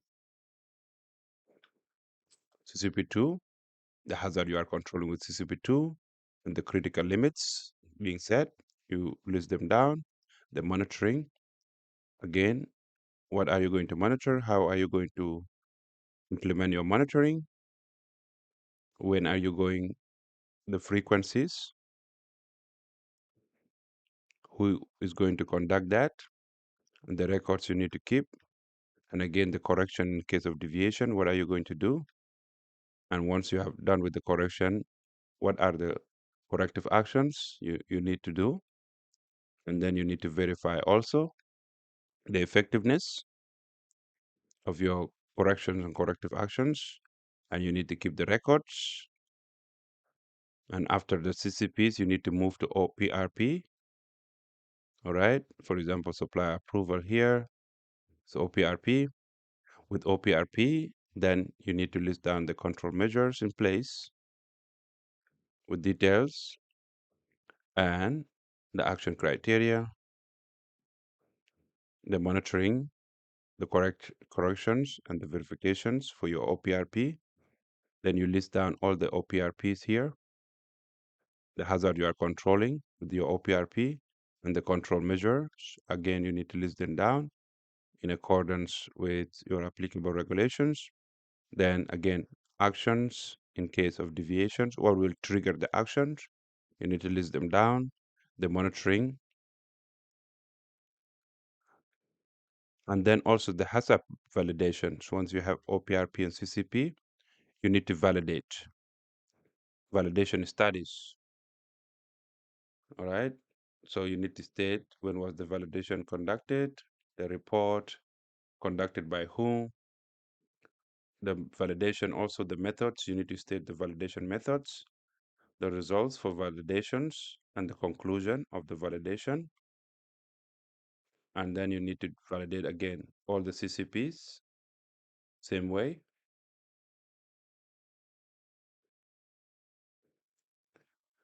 And then you need to verify your HACCP planned activities, CCP monitoring, calibration, internal audit, finished product testing. Those are the validations you need to carry out also. Customer complaints, traceability tests, and verification from your jurisdiction. And then also you need to list down the triggers of HACCP review. When are you going to review it? Annually is statutory requirements, or it's also requirement by the standard, but also the other circumstances, all these are required by the standard. The triggers for the review, you need to state the last time you conducted the update. And now, as a result, all the documents that you can create, the documents that are available, has a plan, hazard analysis, worksheet, process flow diagram, decision tree, validation study reports, CCP monitoring records, corrective actions records, verification records, HACCP team meeting minutes, HACCP team training records, and regulatory food control plan, and also the verification from the regulatory. So those are, you see, most of those documents are the requirements that were listed in the standards requirement. All right. And then the regulatory compliance, you need to list down all the regulatory. And then in the audit performance, you will receive similar feedback. Importantly, again, you need, maybe you can just pause and take notes. This is the best practice you can do to implement HACCP. Okay. And let me know. I can send you these slides. It's all good.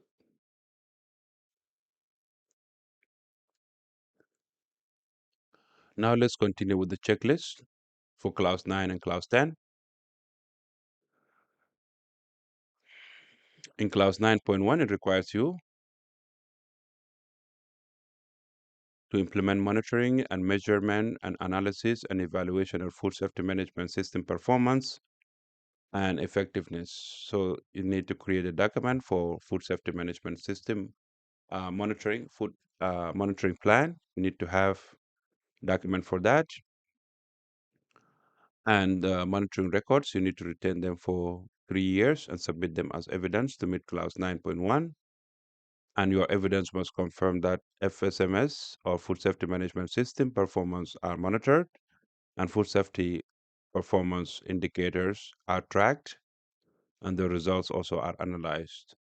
For clause 9.2, it requires you to conduct internal audits at planned intervals to verify FSMS. Just give me a second here. Let me put this on. All right.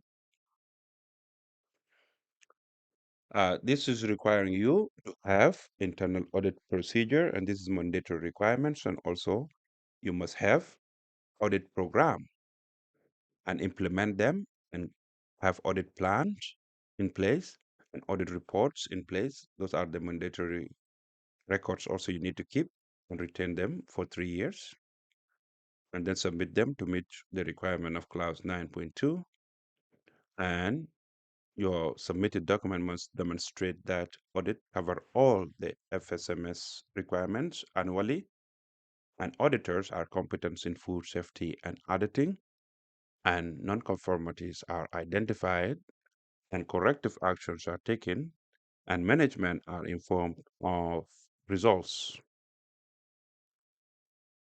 Then in clause 9.3, it requires the top management to review food safety management system at plant interval to ensure continuing suitability, adequacy, and effectiveness. That means you need to create a procedure for management review, and you should keep the review records with the minutes and actions taken during the review and the decisions and the management. Those documentation you will submit them as the evidence for cover clause 9.3, but your evidence must confirm that the reviews are conducted at least once annually, and the inputs include previous actions and change and food safety management system performance and audit results and verification results and supplier performance and incidents and emergency situations and new hazards and innovation opportunities. All these things, you must include them in your management review. Okay? And the output should include decisions on food safety management system improvement and resources needed and policy or objectives update. Those should be the output, and your documents must demonstrate that. And also, your documents must demonstrate that the food safety team leaders, team representatives, team leader representative uh, participate. So the team leader must participate also. Okay, there should be uh, proof of that. That's clause 9. In clause 10, it requires you to select and implement actions to address nonconformities and improve FSMS. That means you need to have a document created for improvement plan. And you should have records also for these improvements and retain them for 3 years.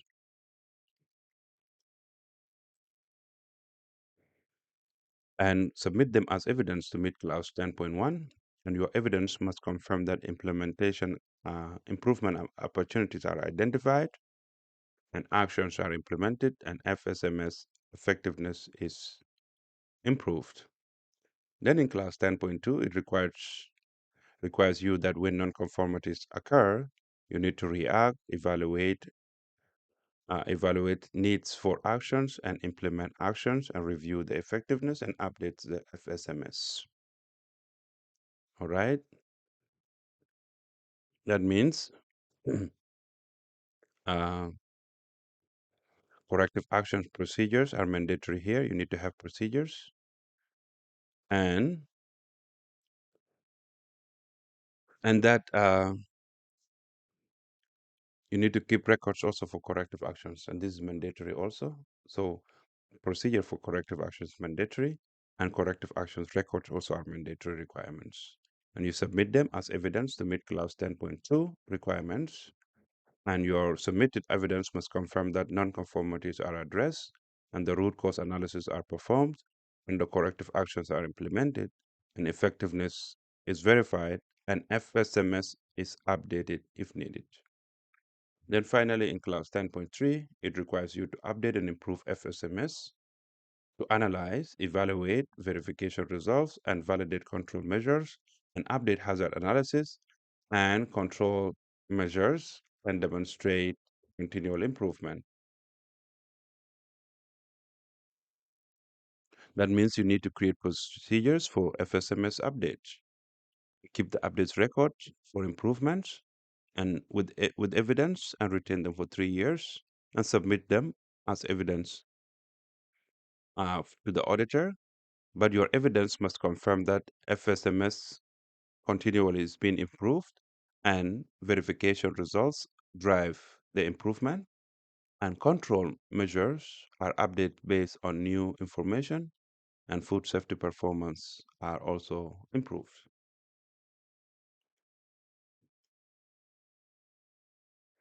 Now let's go through the summary of the mandatory documented information for ISO 2000-2018. And this is a complete list of mandatory food safety documents and records.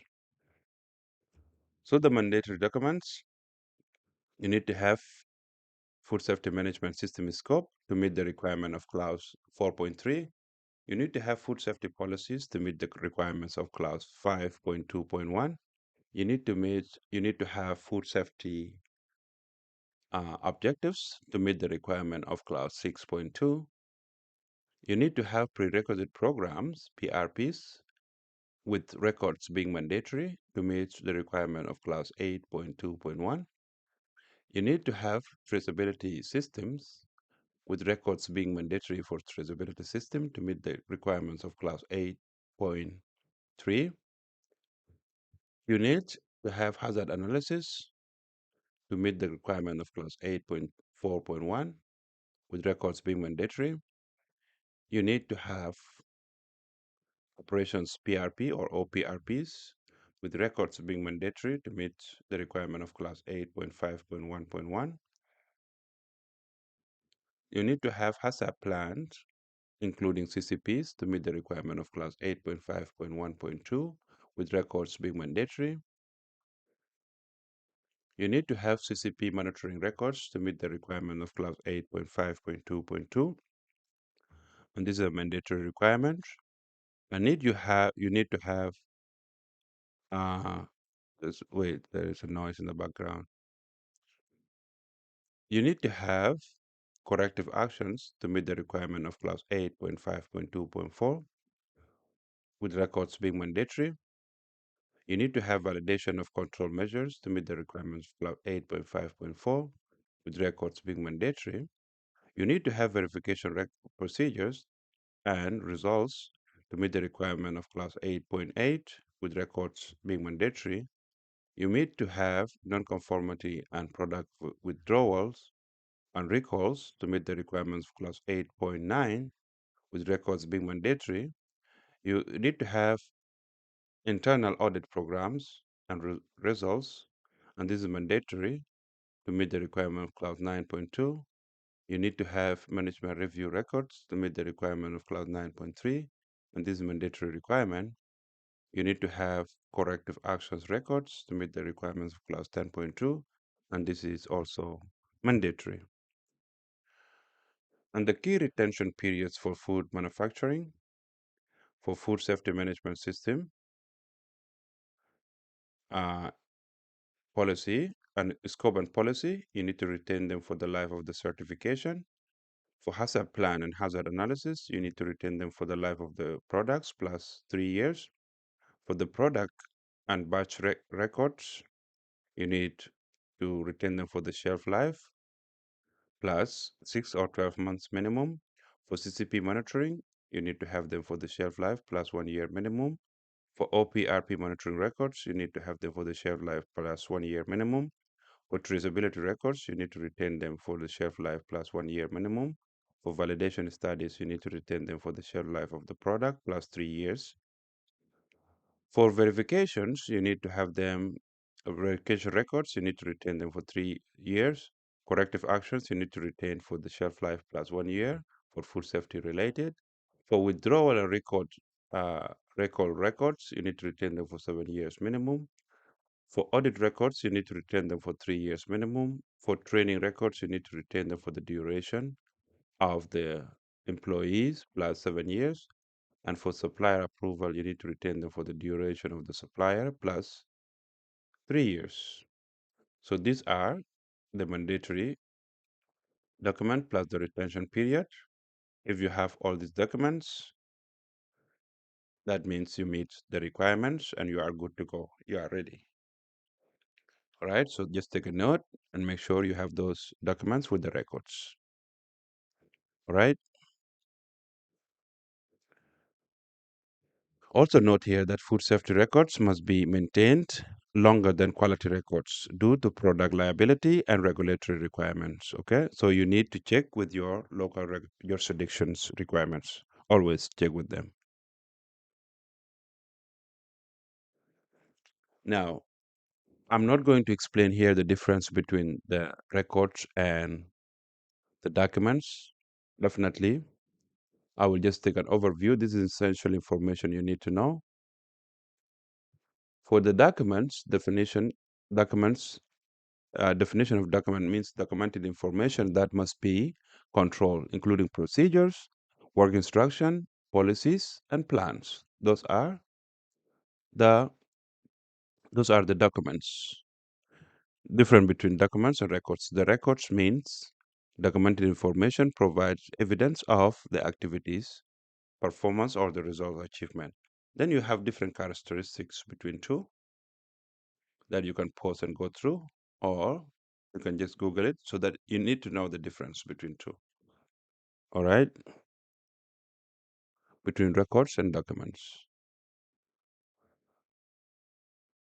Mm,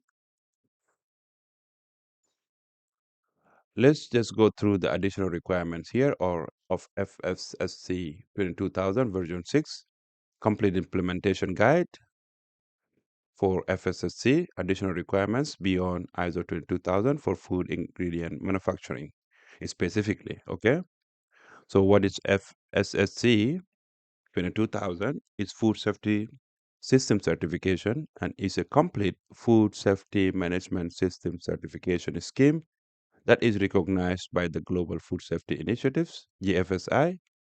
It combines ISO 22000 food safety management system and ISO TS 22002 version 1 or ISO 22002 version 4 for sector specific prerequisite programs. And then also it combined FSSC 22000 version 6 additional requirements of part 2 for food and ingredient manufacturing sector. Okay, the FSSC 22000 version 6 additional requirements part 2 include food food safety culture, allergen management, environmental monitoring programs EMP, and food formulation and design, and supplier management and raw material approval, and food defense, or as they call it, TASAP, or threat assessment critical control points, and food fraud mitigation, they call it VASAP, or vulnerability assessment critical control points, and logo use and claims, and mass balance for products with specific claims, and service and purchase goods and outsourcing, and labeling, and product inspection and laboratory analysis. These are these 12 points of the additional requirement part 2 are specifically are applicable here for food manufacturing. So these additional requirements address gaps in ISO 22000 and align with GFSI benchmarking requirements, making FSSC 22000 more comprehensive and globally